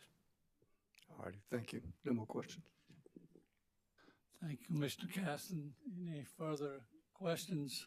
Mr. Lee, I just have a couple of things. Do you feel that you and your company were given full access necessary and cooperation from all parties? I do, yes. Okay. And you feel good about how it all worked out? Yes, I mean, I think that the solution at the end of the day is consistent with the objectives of the stakeholder process, the settlement agreement, and I think it's in the best interest of customers. Okay. And I don't want to get into semantics, but what do you think is the difference between compromise and consensus? Again, I think to me, it's potato, right? I think it's the same concept when we're talking about a stakeholder engagement. I mean, I think Ms. Summers probably thinks there's more alignment under a consensus versus a compromise. But to me, whenever you're involved in an engagement, a stakeholder engagement process where you have a lot of diverse entities with different opinions, compromise is consensus. To me, it's the same thing. It's reaching the point where we're aligned that this can be issued, and these are going to be the terms under which we're going to evaluate the bids. Or would it be after a compromise, then you have a consensus? I guess that. Well, won't waste any time on that. I wasn't an English major in college, so. I was going to add that's exactly how I think about it. Compromise is necessary to reach consensus. Okay. That's how we reach the point of consensus. All right. Any further commissioner questions? Any redirect?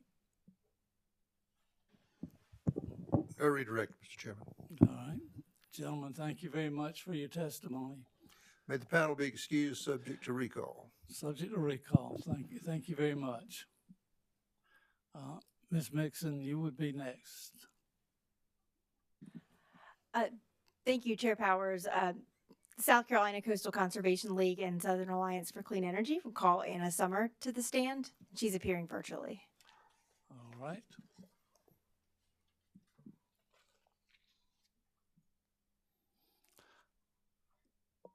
Ms. Summers, there you are.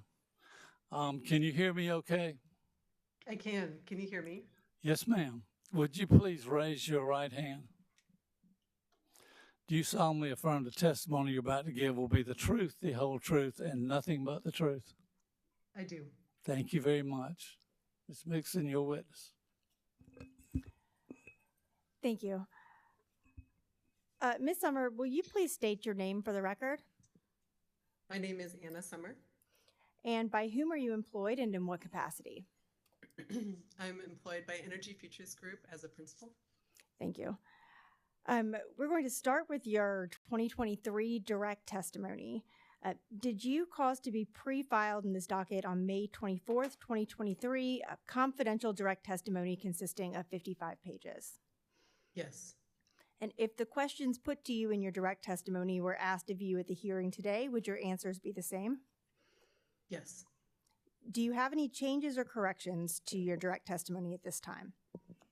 I have one change. It's on page 23, line 5. It currently includes an incorrect figure of 5,161,511,611,779 per kW.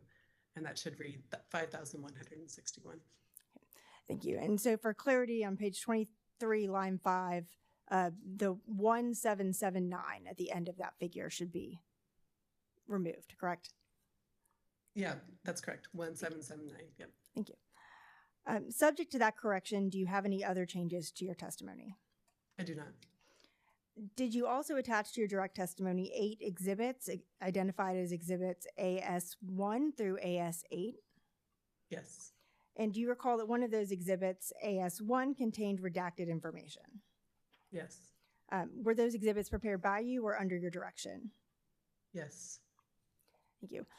Chair Powers, before I move to enter Ms. Summers' testimony into the record, the clerk's office made me aware of one issue with Ms. Summers' confidential testimony. and her exhibit AS1. I think my understanding is that the confidential version did not print with some information highlighted. I provided hard copies of that testimony with the correct information highlighted to the court reporter and Mr. Stark earlier. So I just wanted to make sure that that resolved any concerns.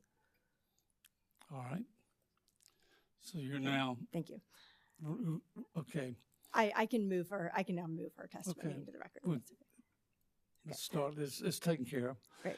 The pre-filed direct 2023 testimony of Ms. Summers, both public and confidential versions will be entered into the record as if given orally from the stand. The confidential version shall remain confidential as long as legally necessary. The pre-filed exhibits of witness Summer with her 2023 testimony identified as AS 1 through 8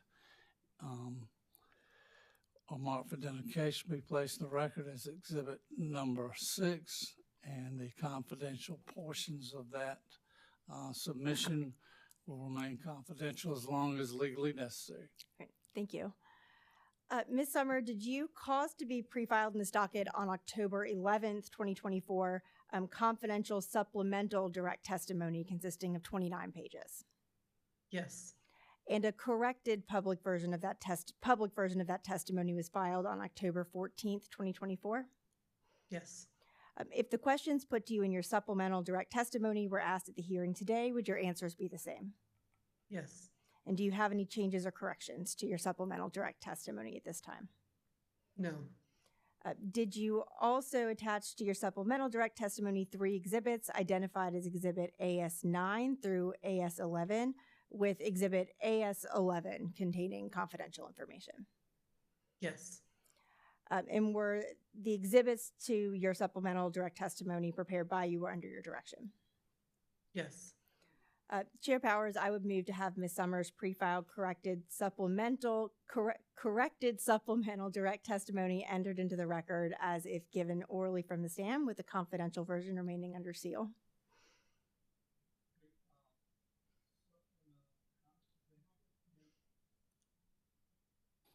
The pre-filed supplemental 2024 direct testimony of Ms. Summers, both confidential and public, will be entered into the record as if given orally from the stand.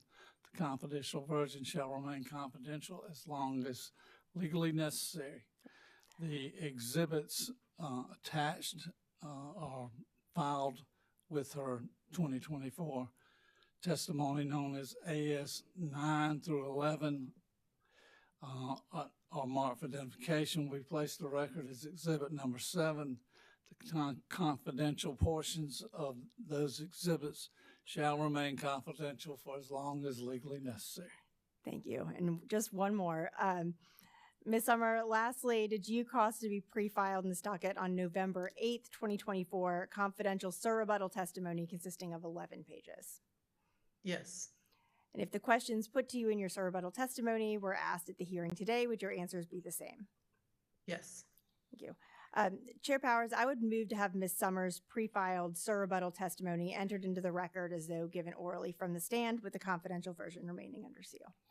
The pre-filed rebuttal testimony of Ms. Summers will be entered into the record as if given orally from the stand. The confidential version shall remain confidential as long as legally necessary and as part of the record. Thank you. Ms. Summer, I understand you've prepared a summary of your testimony for the commission. Can you please present your summary at this time? Yes. Good afternoon. Excuse me. Good afternoon, Chair Powers, members of the commission. I appreciate the opportunity to testify before you today.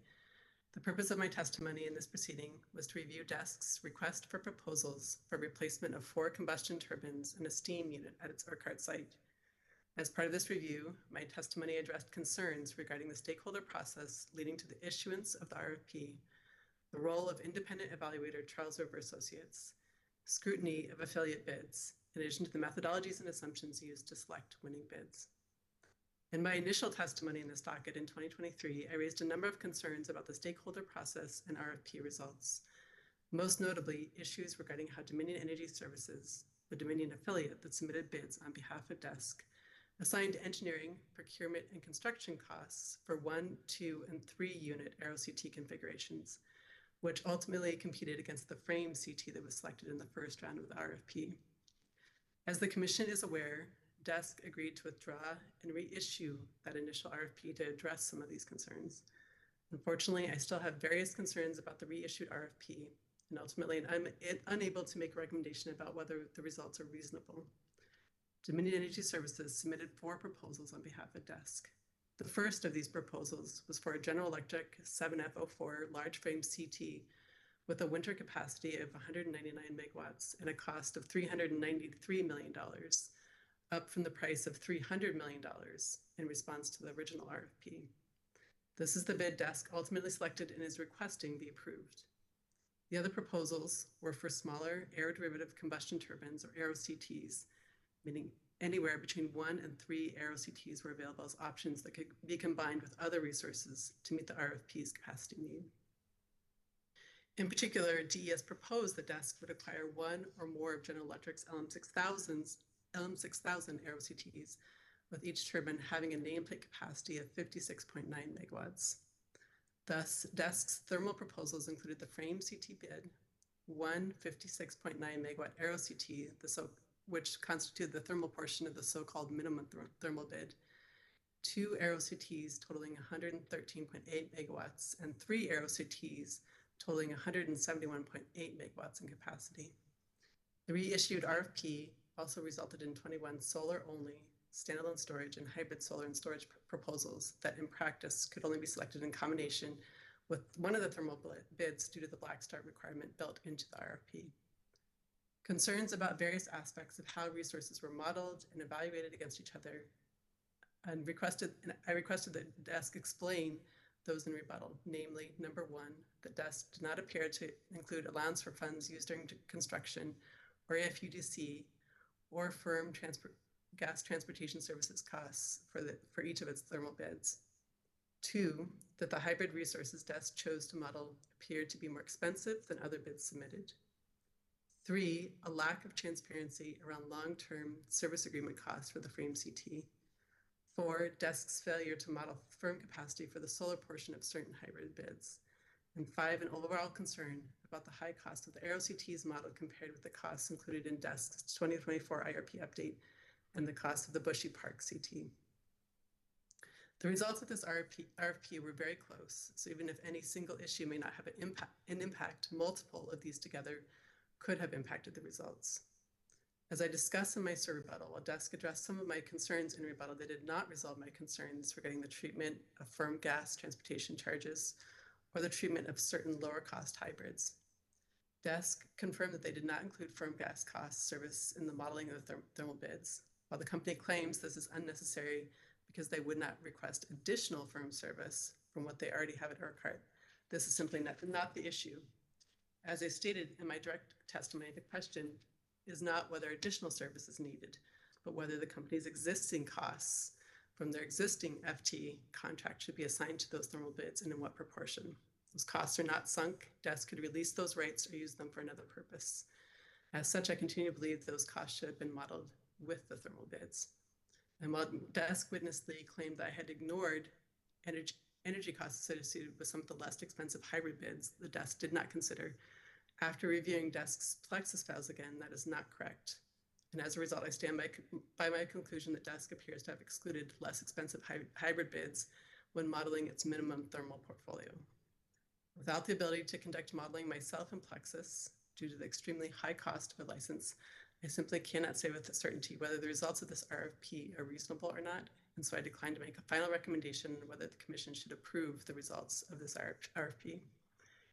Despite this, I do have recommendations for how the Commission can help minimize the risk that any future RFPs, particularly those involving affiliate bids, will face the same transparency or other similar issues. I disagree strongly with DESC witness Robert Lee's characterization of CRA's role in this process. My recommendation was, in general, that CRA take extra care to validate the information contained in the bids submitted by the company's affiliate, a process consistent with the validation that CRA appeared to use to eliminate certain non-affiliate bids. The reason for this is simple.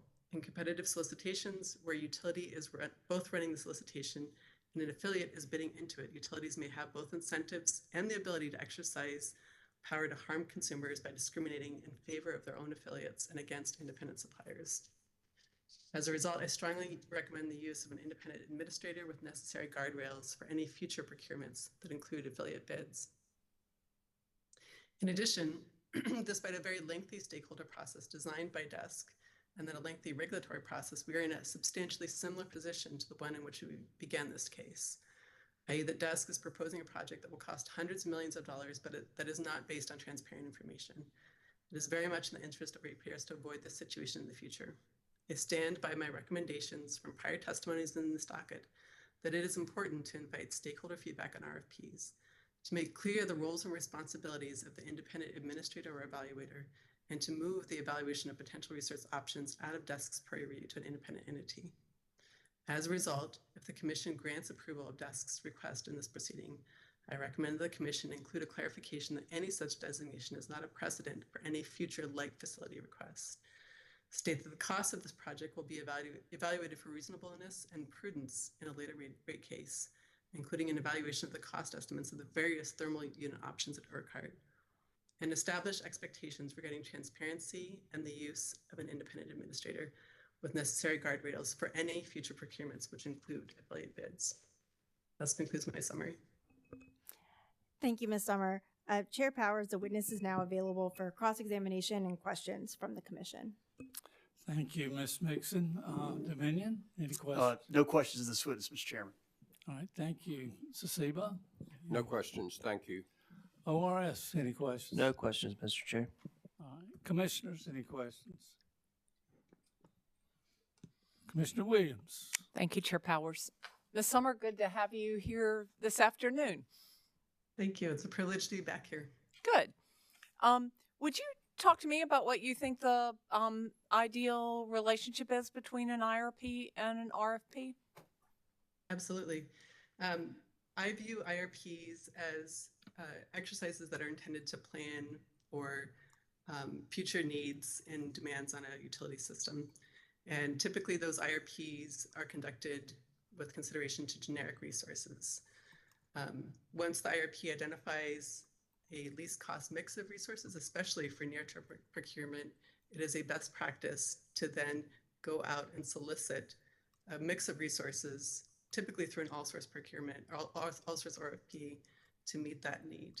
So the RFP ultimately flows from the IRP. That's the typical practice, and I would say best practice that we see in other jurisdictions. And what's the relationship modeling-wise, data-wise? Normally, the RFP is conducted using, in part, evaluation of bids that were responsive to that RFP based on modeling that is substantially similar to the IRP. So you're looking at the same types of considerations in terms of resource selection, in terms of resource inputs. Sometimes there is an update of those inputs depending on the lag between the IRP and the RFP evaluation process. But the modeling portion of it is substantially similar to the modeling that's conducted under the IRP.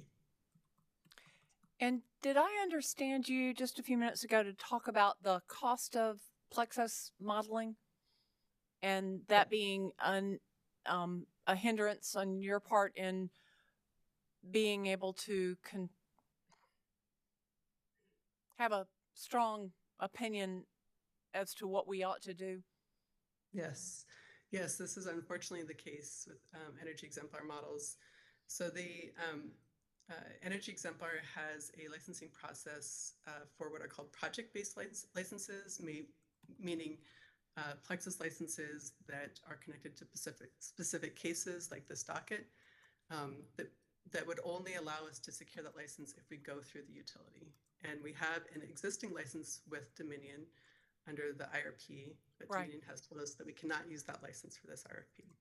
So our alternative is to secure an annual license with Energy Exemplar for the Plexus model based on conversations with Energy Exemplar from several years ago. My understanding is that the cost of license is close to 6 figures, and that is just not affordable for our clients, particularly for one-off cases like this where we don't need the Plexus license for additional cases, since we have that Plexus license through the RFP, we're literally paying for that license just for the privilege of using it in this particular docket. I'm going to tell you what I think I heard, and I want you to correct me if I've heard it incorrectly.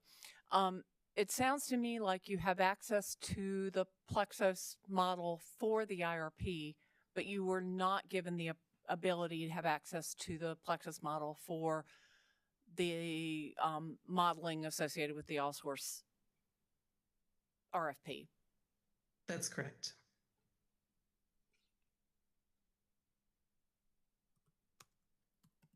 Thank you. Do you have any, because I might not be able to ask you this again, do you understand why that circumstance existed? My understanding is that DESC has said that because the commission ordered the provision of Plexus licenses as a result of the 2020 IRP, that that innovators are only allowed to use that license for purposes of IRP. So they seem to be awaiting commission direction about the ability to use that license for other dockets, other related dockets like this one. Thank you.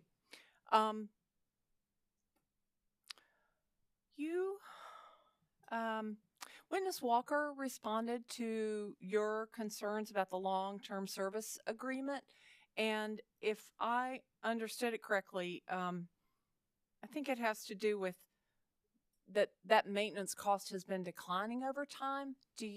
And you may have covered this in your supplemental response, but would you respond to what Witness Walker shared about that long-term service agreement? Yeah, so he is correct that there's more competition to provide long-term service for combustion turbines, but this is a dynamic that's true not just of frame turbines, also of aeroderivative turbines. So I'm not clear why he concluded that there'd be more risk associated with the long-term service costs for the aeroderivative configurations as opposed to the frame configurations. GE alone has delivered over 1,200 aeroderivative CTs. So there's a substantial base of aeroderivative turbines in service in the US.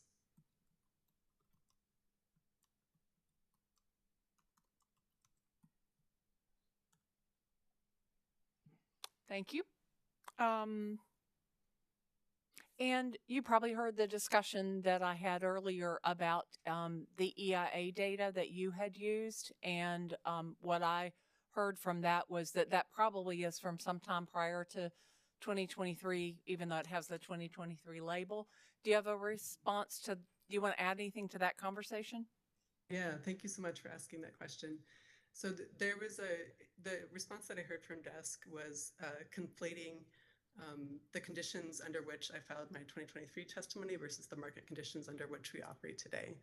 So when I filed my 2023 testimony in May of 2023, there were relatively few thermal projects throughout the US that had reached an advanced stage of development, meaning that they had gone out and secured EPC contracts or turbine supply agreements similar to the stage at which DESC was at.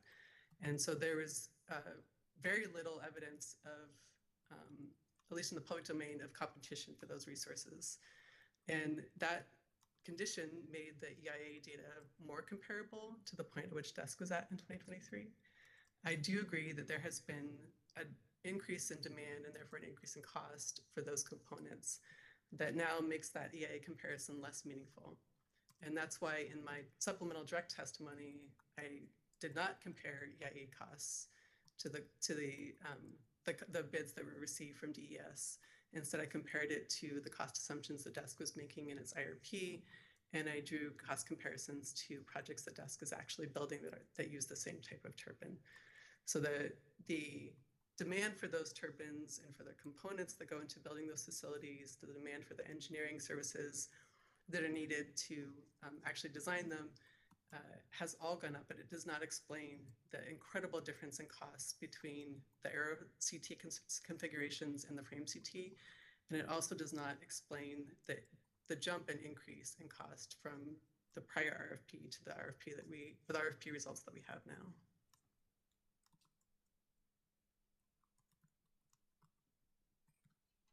Thank you.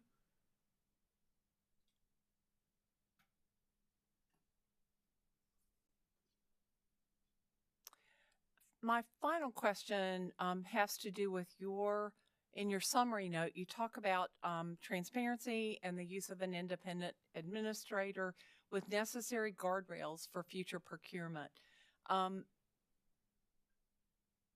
like to hear you talk a little bit about the question of independent evaluator and monitor versus an administrator.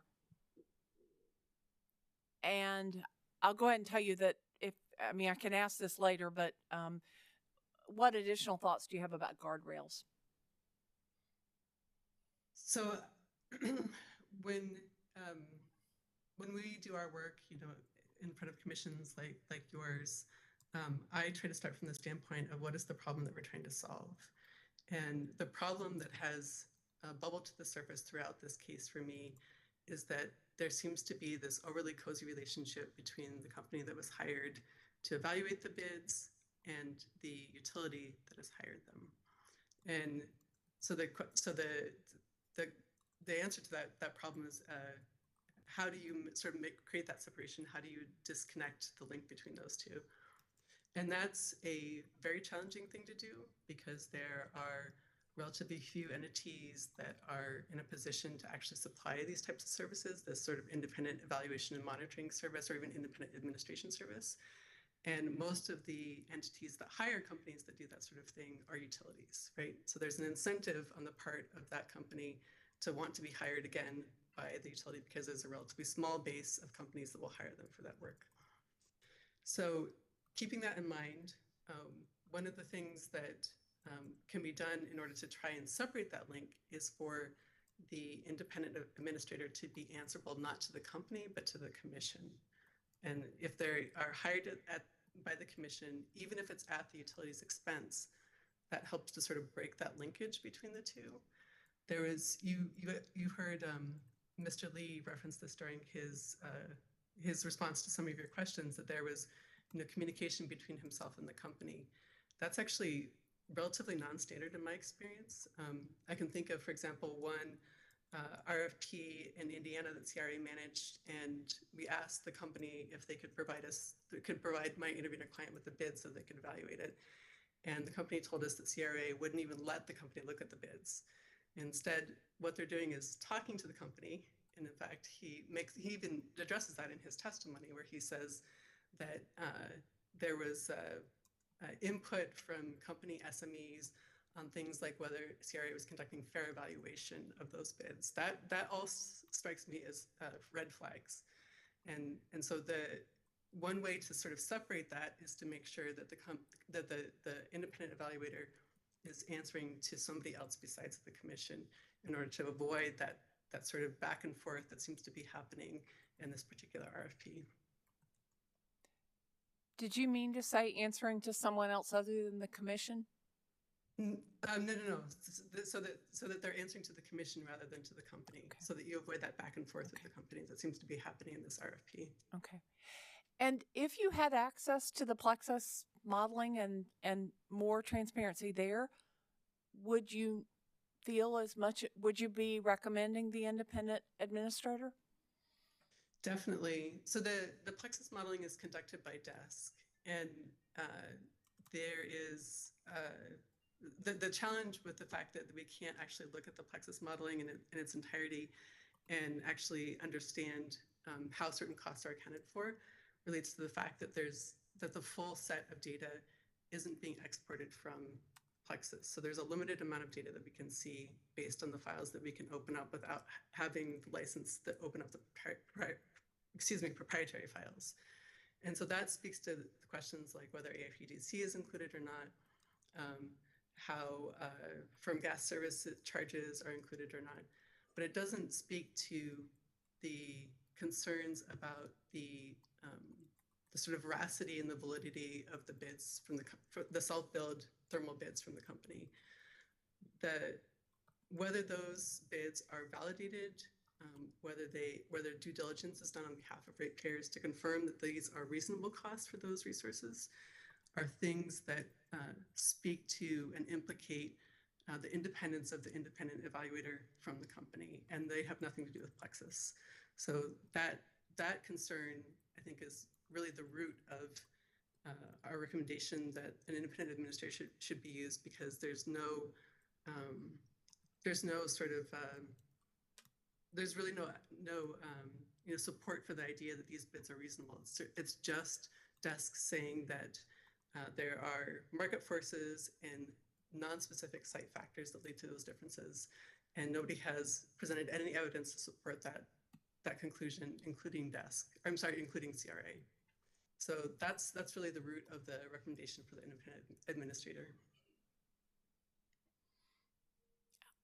I'm working hard to follow you, but I'm going to ask a question again, which will indicate I didn't make all the connections. But wouldn't the modeling help you to understand that? Is the modeling not addressing cost? Is it that the modeling is addressing the selection of the components and not cost? Is that the issue? No. Maybe Okay. I can direct you to part of my testimony to help explain this. Do you have my 2023 direct testimony? I do not. But you tell me where it is and I'll find it after the fact. Okay. So I'm looking at the top of page 27, or really it starts at the bottom of page 26. And I say, in discovery, DESC provided the EPC documents and turbine supply agreements upon which its scalable AeroCT was based. Those documents appear only to provide costs for a 4CT configuration. Those documents show an EPC cost of, I won't say the amount because it's confidential, and a TSA cost of Y, which is also confidential, for a total of Z.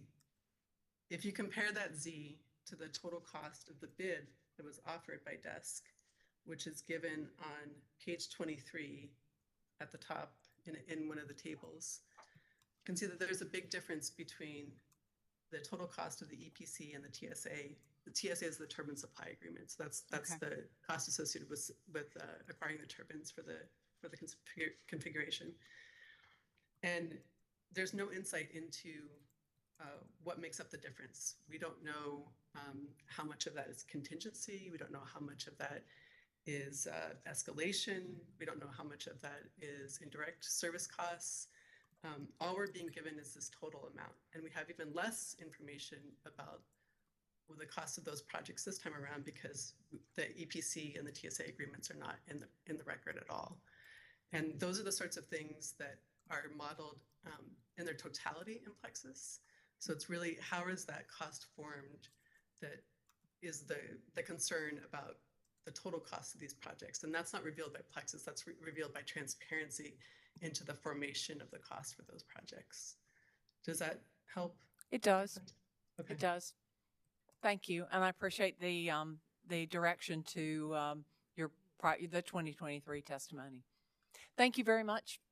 Thank you. No further questions from me. Thank you, Commissioner Williams. Commissioner Caston. Good afternoon, Ms. Summer. Good afternoon. The stakeholder meetings that have been referenced, did you participate in those stakeholder meetings? I participated in 4 out of 5 of them. 4 out of 5, is that what you said? That's right.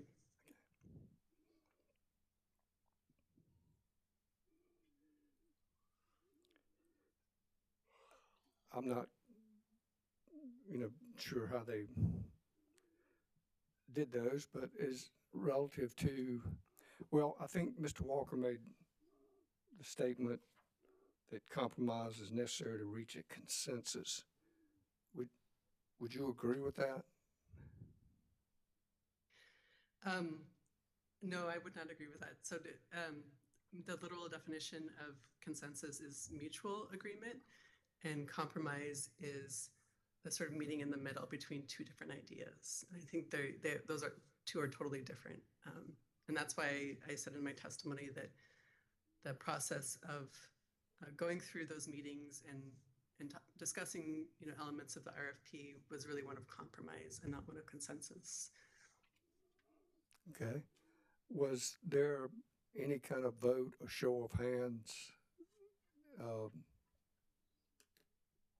at the end of it all? No, there wasn't. This process was designed entirely by desk. There was a number of things that I wouldn't want to repeat in a future RFP with desk.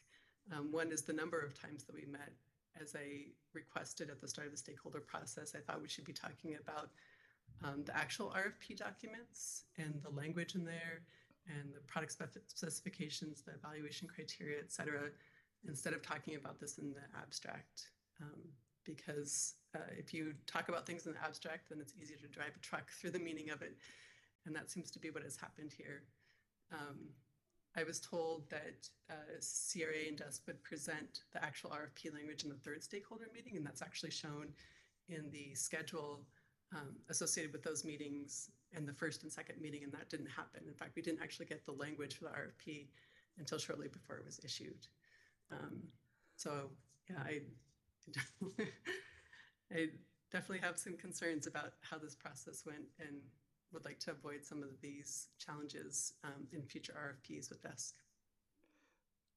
Well, what I'm trying to understand, at least from your perspective and your participation, is whatever the outcome was, I guess, whether it was a consensus, compromise, or what, relative to an RFP, I guess, process, outline, how we're going to do it. Were you in agreement on that, whatever that outcome was? The process of developing the RFP specifically? Well, what I understand that the bulk of the stakeholder process was for to come up with that framework or whatever the outcome was. Mm-hmm. And sorry, just to make sure I'm answering your question, you're asking whether I was in agreement with the way that process was organized to develop the RFP? Yes, ma'am. Okay, great, thanks. No, I definitely wasn't. I thought it was much too long a process, and I felt like we spent a lot of time going around in circles rather than talking about actual language. So no, I was not in agreement with how that process was carried out. So in the stakeholder meetings or whatever is provided, the minutes of it, am I hearing you say that you're on record saying you don't agree with what's occurred and you don't concur with the outcome in the RFP process? So in the minutes of I think it's the second stakeholder meeting, it notes my concern about having the number of meetings that were planned for and the fact that we're not talking about the RFP language. Instead, we're just talking about these things in the abstract. I was told that we would talk about the RFP language at the third stakeholder meeting, but we didn't do that. In fact, we didn't actually get a copy of the RFP until after the fifth stakeholder meeting concluded. So the concern that's noted in the minutes relates to relates to the fact that we were having so many meetings and we weren't talking about the RFP language. And I was told that was going to happen, but then that didn't ultimately actually happen in the process as part of those stakeholder meetings. All righty. Thank you. I have no more questions. Thank you. Thank you, Chair Powers. Ms. Summers, that leads me to a question. It seems to me that the company has presented a suggestion, and all that's going around in my head, that there was a speak now or forever hold your peace kind of statement. But that's me adding that level to it. But So was there a point in the stakeholder process where it was clear that approval was being given by the participants, or where? I'll stop at that. So 3 days before, after the fifth stakeholder meeting concluded and 3 days before the RFP was issued, Desk forwarded the RFP to the parties and said, please lodge your objections or not, to this RFP agreement.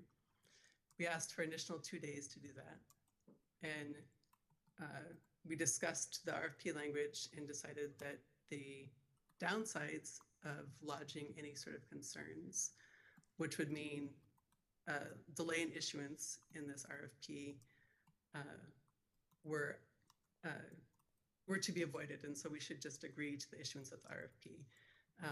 I also note that the settlement agreement allowed the parties to address or raise any concerns associated with the RFP. It didn't preclude any of the discussion that we're having today about whether the RFP process was well conducted, whether it addressed stakeholder concerns or the RFP results. So that was the thinking behind not raising any concerns associated with the issuance of the RFP under the time frame and the conditions in which it was presented to the stakeholders. Did you have a conversation about whether it would have been appropriate, or that timing wise it was worth it to bring it to the commission to resolve at that point per the settlement agreement? We did, yes. Okay. Mm-hmm. Okay. But clearly you made a decision that it was best to move forward. Yeah, we agreed with Desk that there was that timing was of the essence, that it was important to get on with procurement, and that raising those objections and delaying the RFP was probably not in the best interest of ratepayers. Thank you very much. Appreciate it. Any further commissioner questions? Ms. Nixon, any redirect? No redirect, thank you. Thank you very much. All right, we have, I think, one more witness from the Office of Regulatory Staff. Is there any idea how long that will take, or should we take lunch first? I'd leave that choice to you, Mr. Torrey. Mr. Chair, I hope that is very brief. Okay. Does anyone object to going forward now? Let's see if we get through. No, Chair Powers, before I forget, could I please ask that Ms. Summer be excused? Yes, as long as she'll be available if necessary. Okay, great. Thank you so much. Thank you very much. All right, Ms. Torrey. Thank you, Mr. Chair. ORS calls Michael Seaman Wynn to the stand.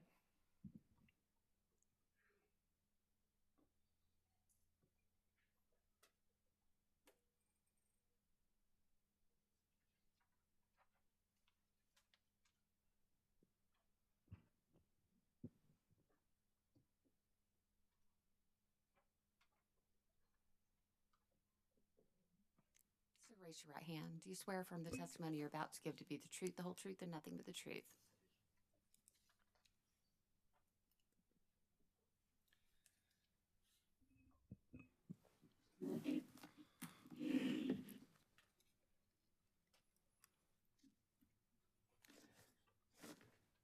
Good afternoon, Mr. Seaman Wynn. Good afternoon. Could you please state your name for the record? Michael Seaman Wynn. By whom are you employed and in what capacity? I'm employed by the Office of Regulatory Staff as the Deputy Director of Energy Operations.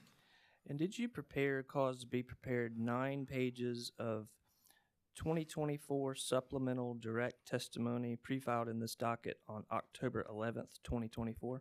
Yes.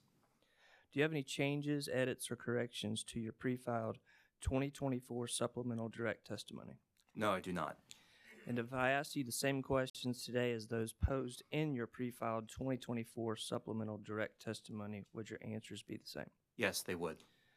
Mr. Chair, ORS asks that the pre-filed 2024 supplemental direct testimony of Mr. Seaman Wynn be entered into the record as if given orally from the stand. The pre-filed 2024 supplemental direct testimony of Mr. Seaman Wynn will be entered into the record as if given orally from the stand. Thank you. And Mr. Seaman Wynn, are you also adopting as your own the direct testimony of Mr. Anthony Sandonato that was pre-filed in this docket on May 24th, 2023, pursuant to a request from ORS granted by the Commission on October 24th, 2024 via order number 2024-712. Yes, I am. And as such, did you prepare, cause to be prepared 14 pages of adopted direct testimony pre-filed in this docket on November 15th, 2024? Yes. Do you have any changes, edits, or corrections to your adopted direct testimony? No, I do not. Mr. Chair, I'd ask that the pre-filed adopted direct testimony of Mr. Seaman Wynn be entered into the record as if given orally from the stand.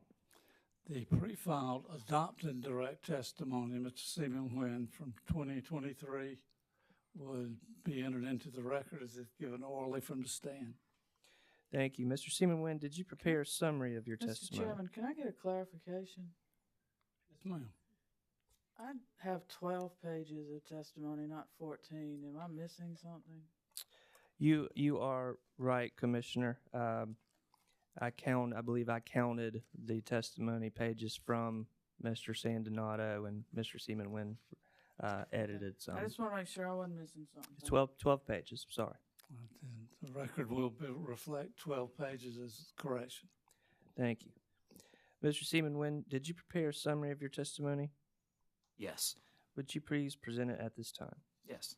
Good afternoon, Chair Powers and members of the Commission.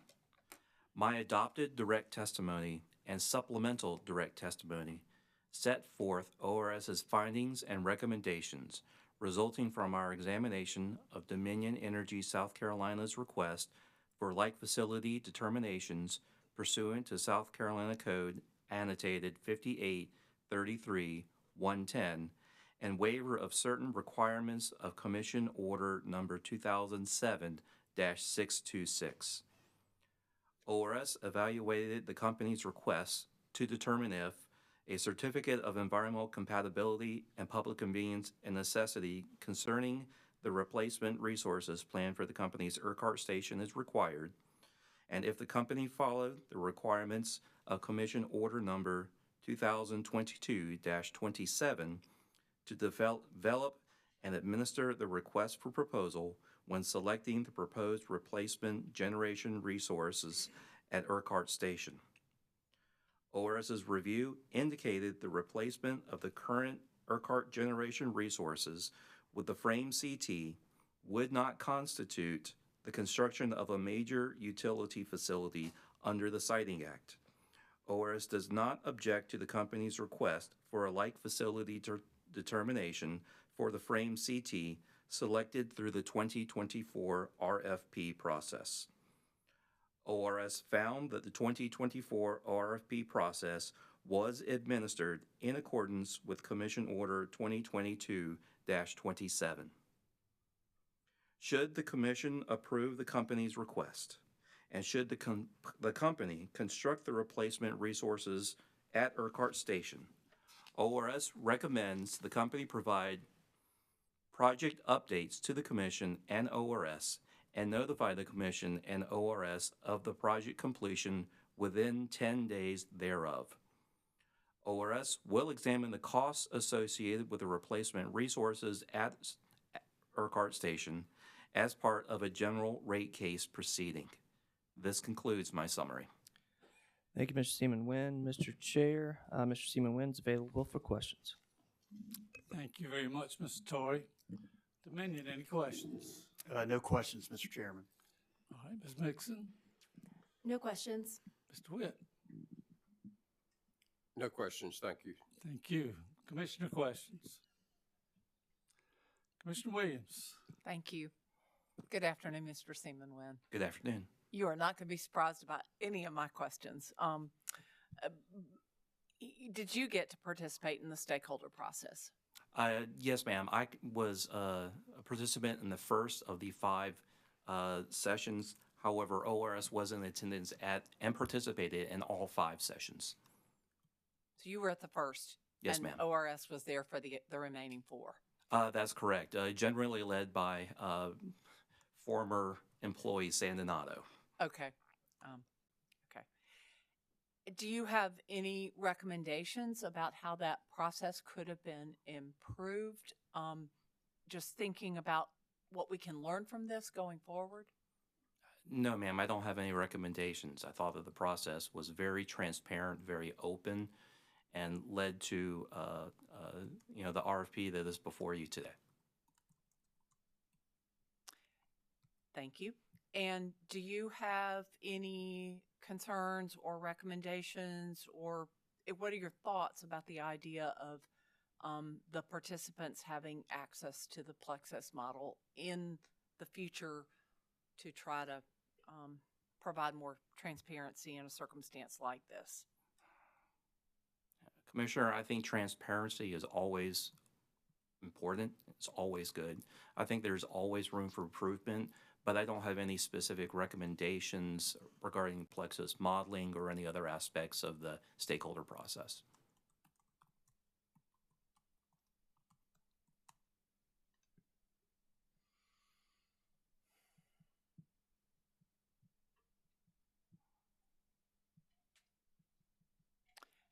And finally, bigger picture wise, as we've talked some today about the relationship between an IRP and an RFP, do you have any experience, any thoughts that you want to add to that description of that relationship? No, ma'am. I think that the other witnesses in the case have spelled that out very well. Okay. Thank you very much. No further questions. Any other commissioner questions? Any redirect? No, Mr. Chair. Thank you very much. All right.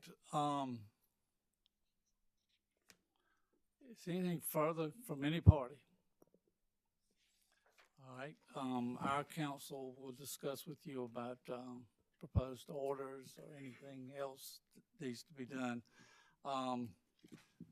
I will try and find out about the transcript too, as far as when it may be available and that sort of thing.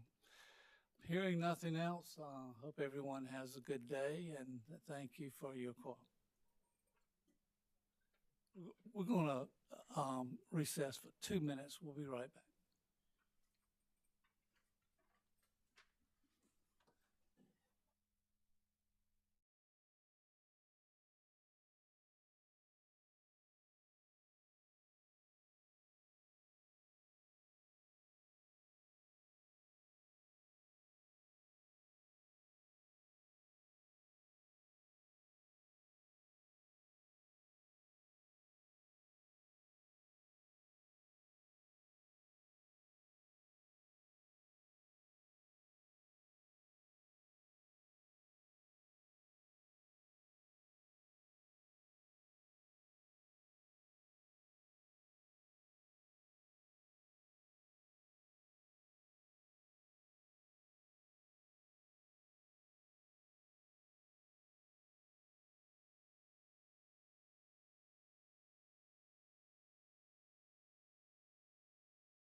We are back on the record on docket number 2021-93E.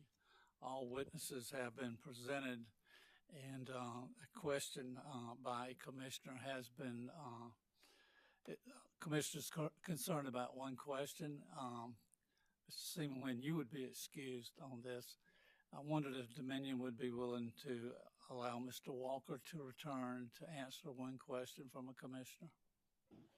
And we'll be happy to present him, sure. Okay.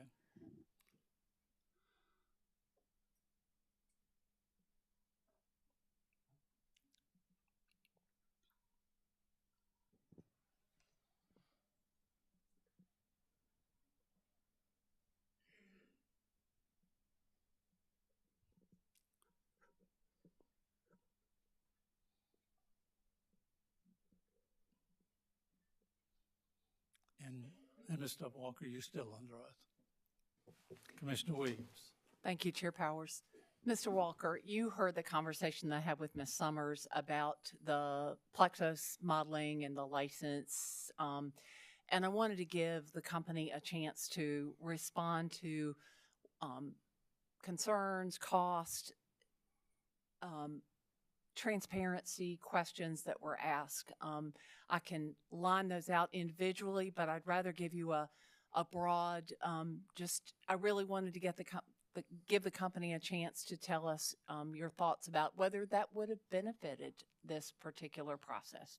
I appreciate that, Commissioner. With respect to the Plexus licensing Mr. Bell is probably the better expert here, but I believe I can answer your question.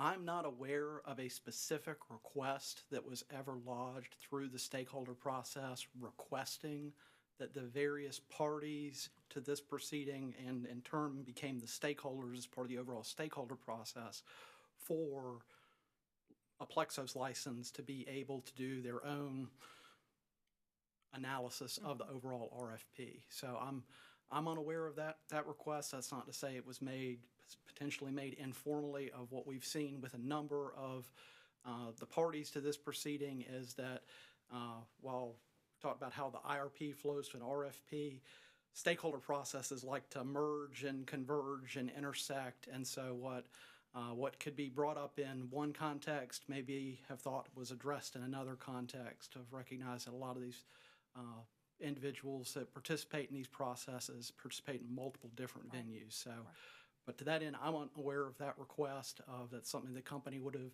seriously discussed with the parties and would have advanced. But ultimately, that cost is borne by our customers.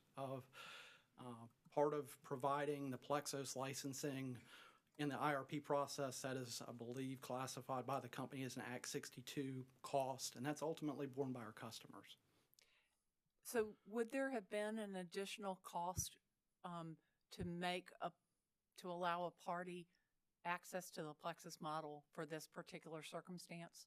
I believe so. Again, I'm not the subject matter expert. Mr. Bell is the one who works most closely with Energy Exemplar on licensing issues and our relationship with Energy Exemplar, but I believe it would have led to an additional cost.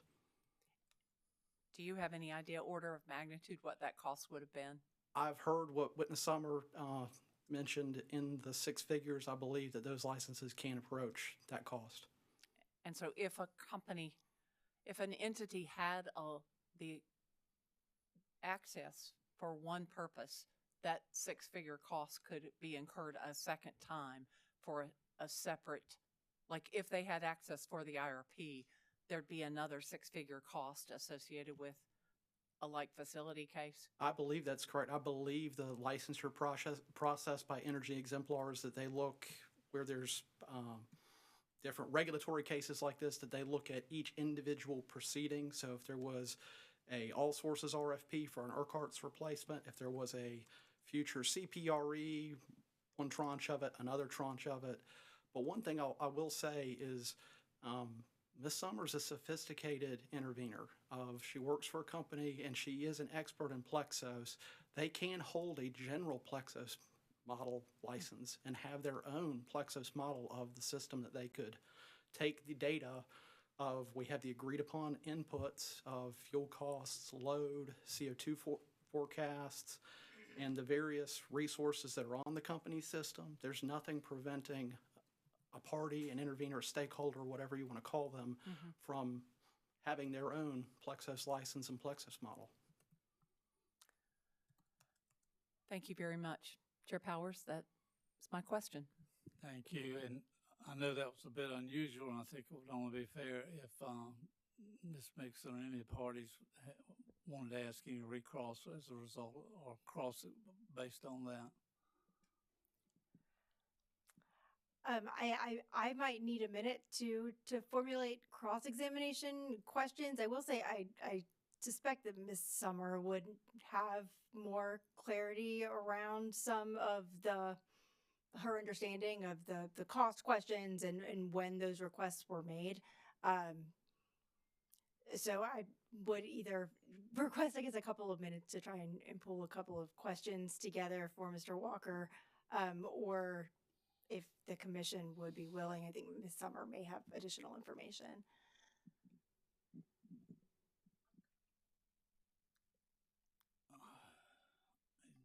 Does anybody want further information? I think we know her position. I don't want to cut you off. If I could ask a couple of questions, I would Okay. appreciate that.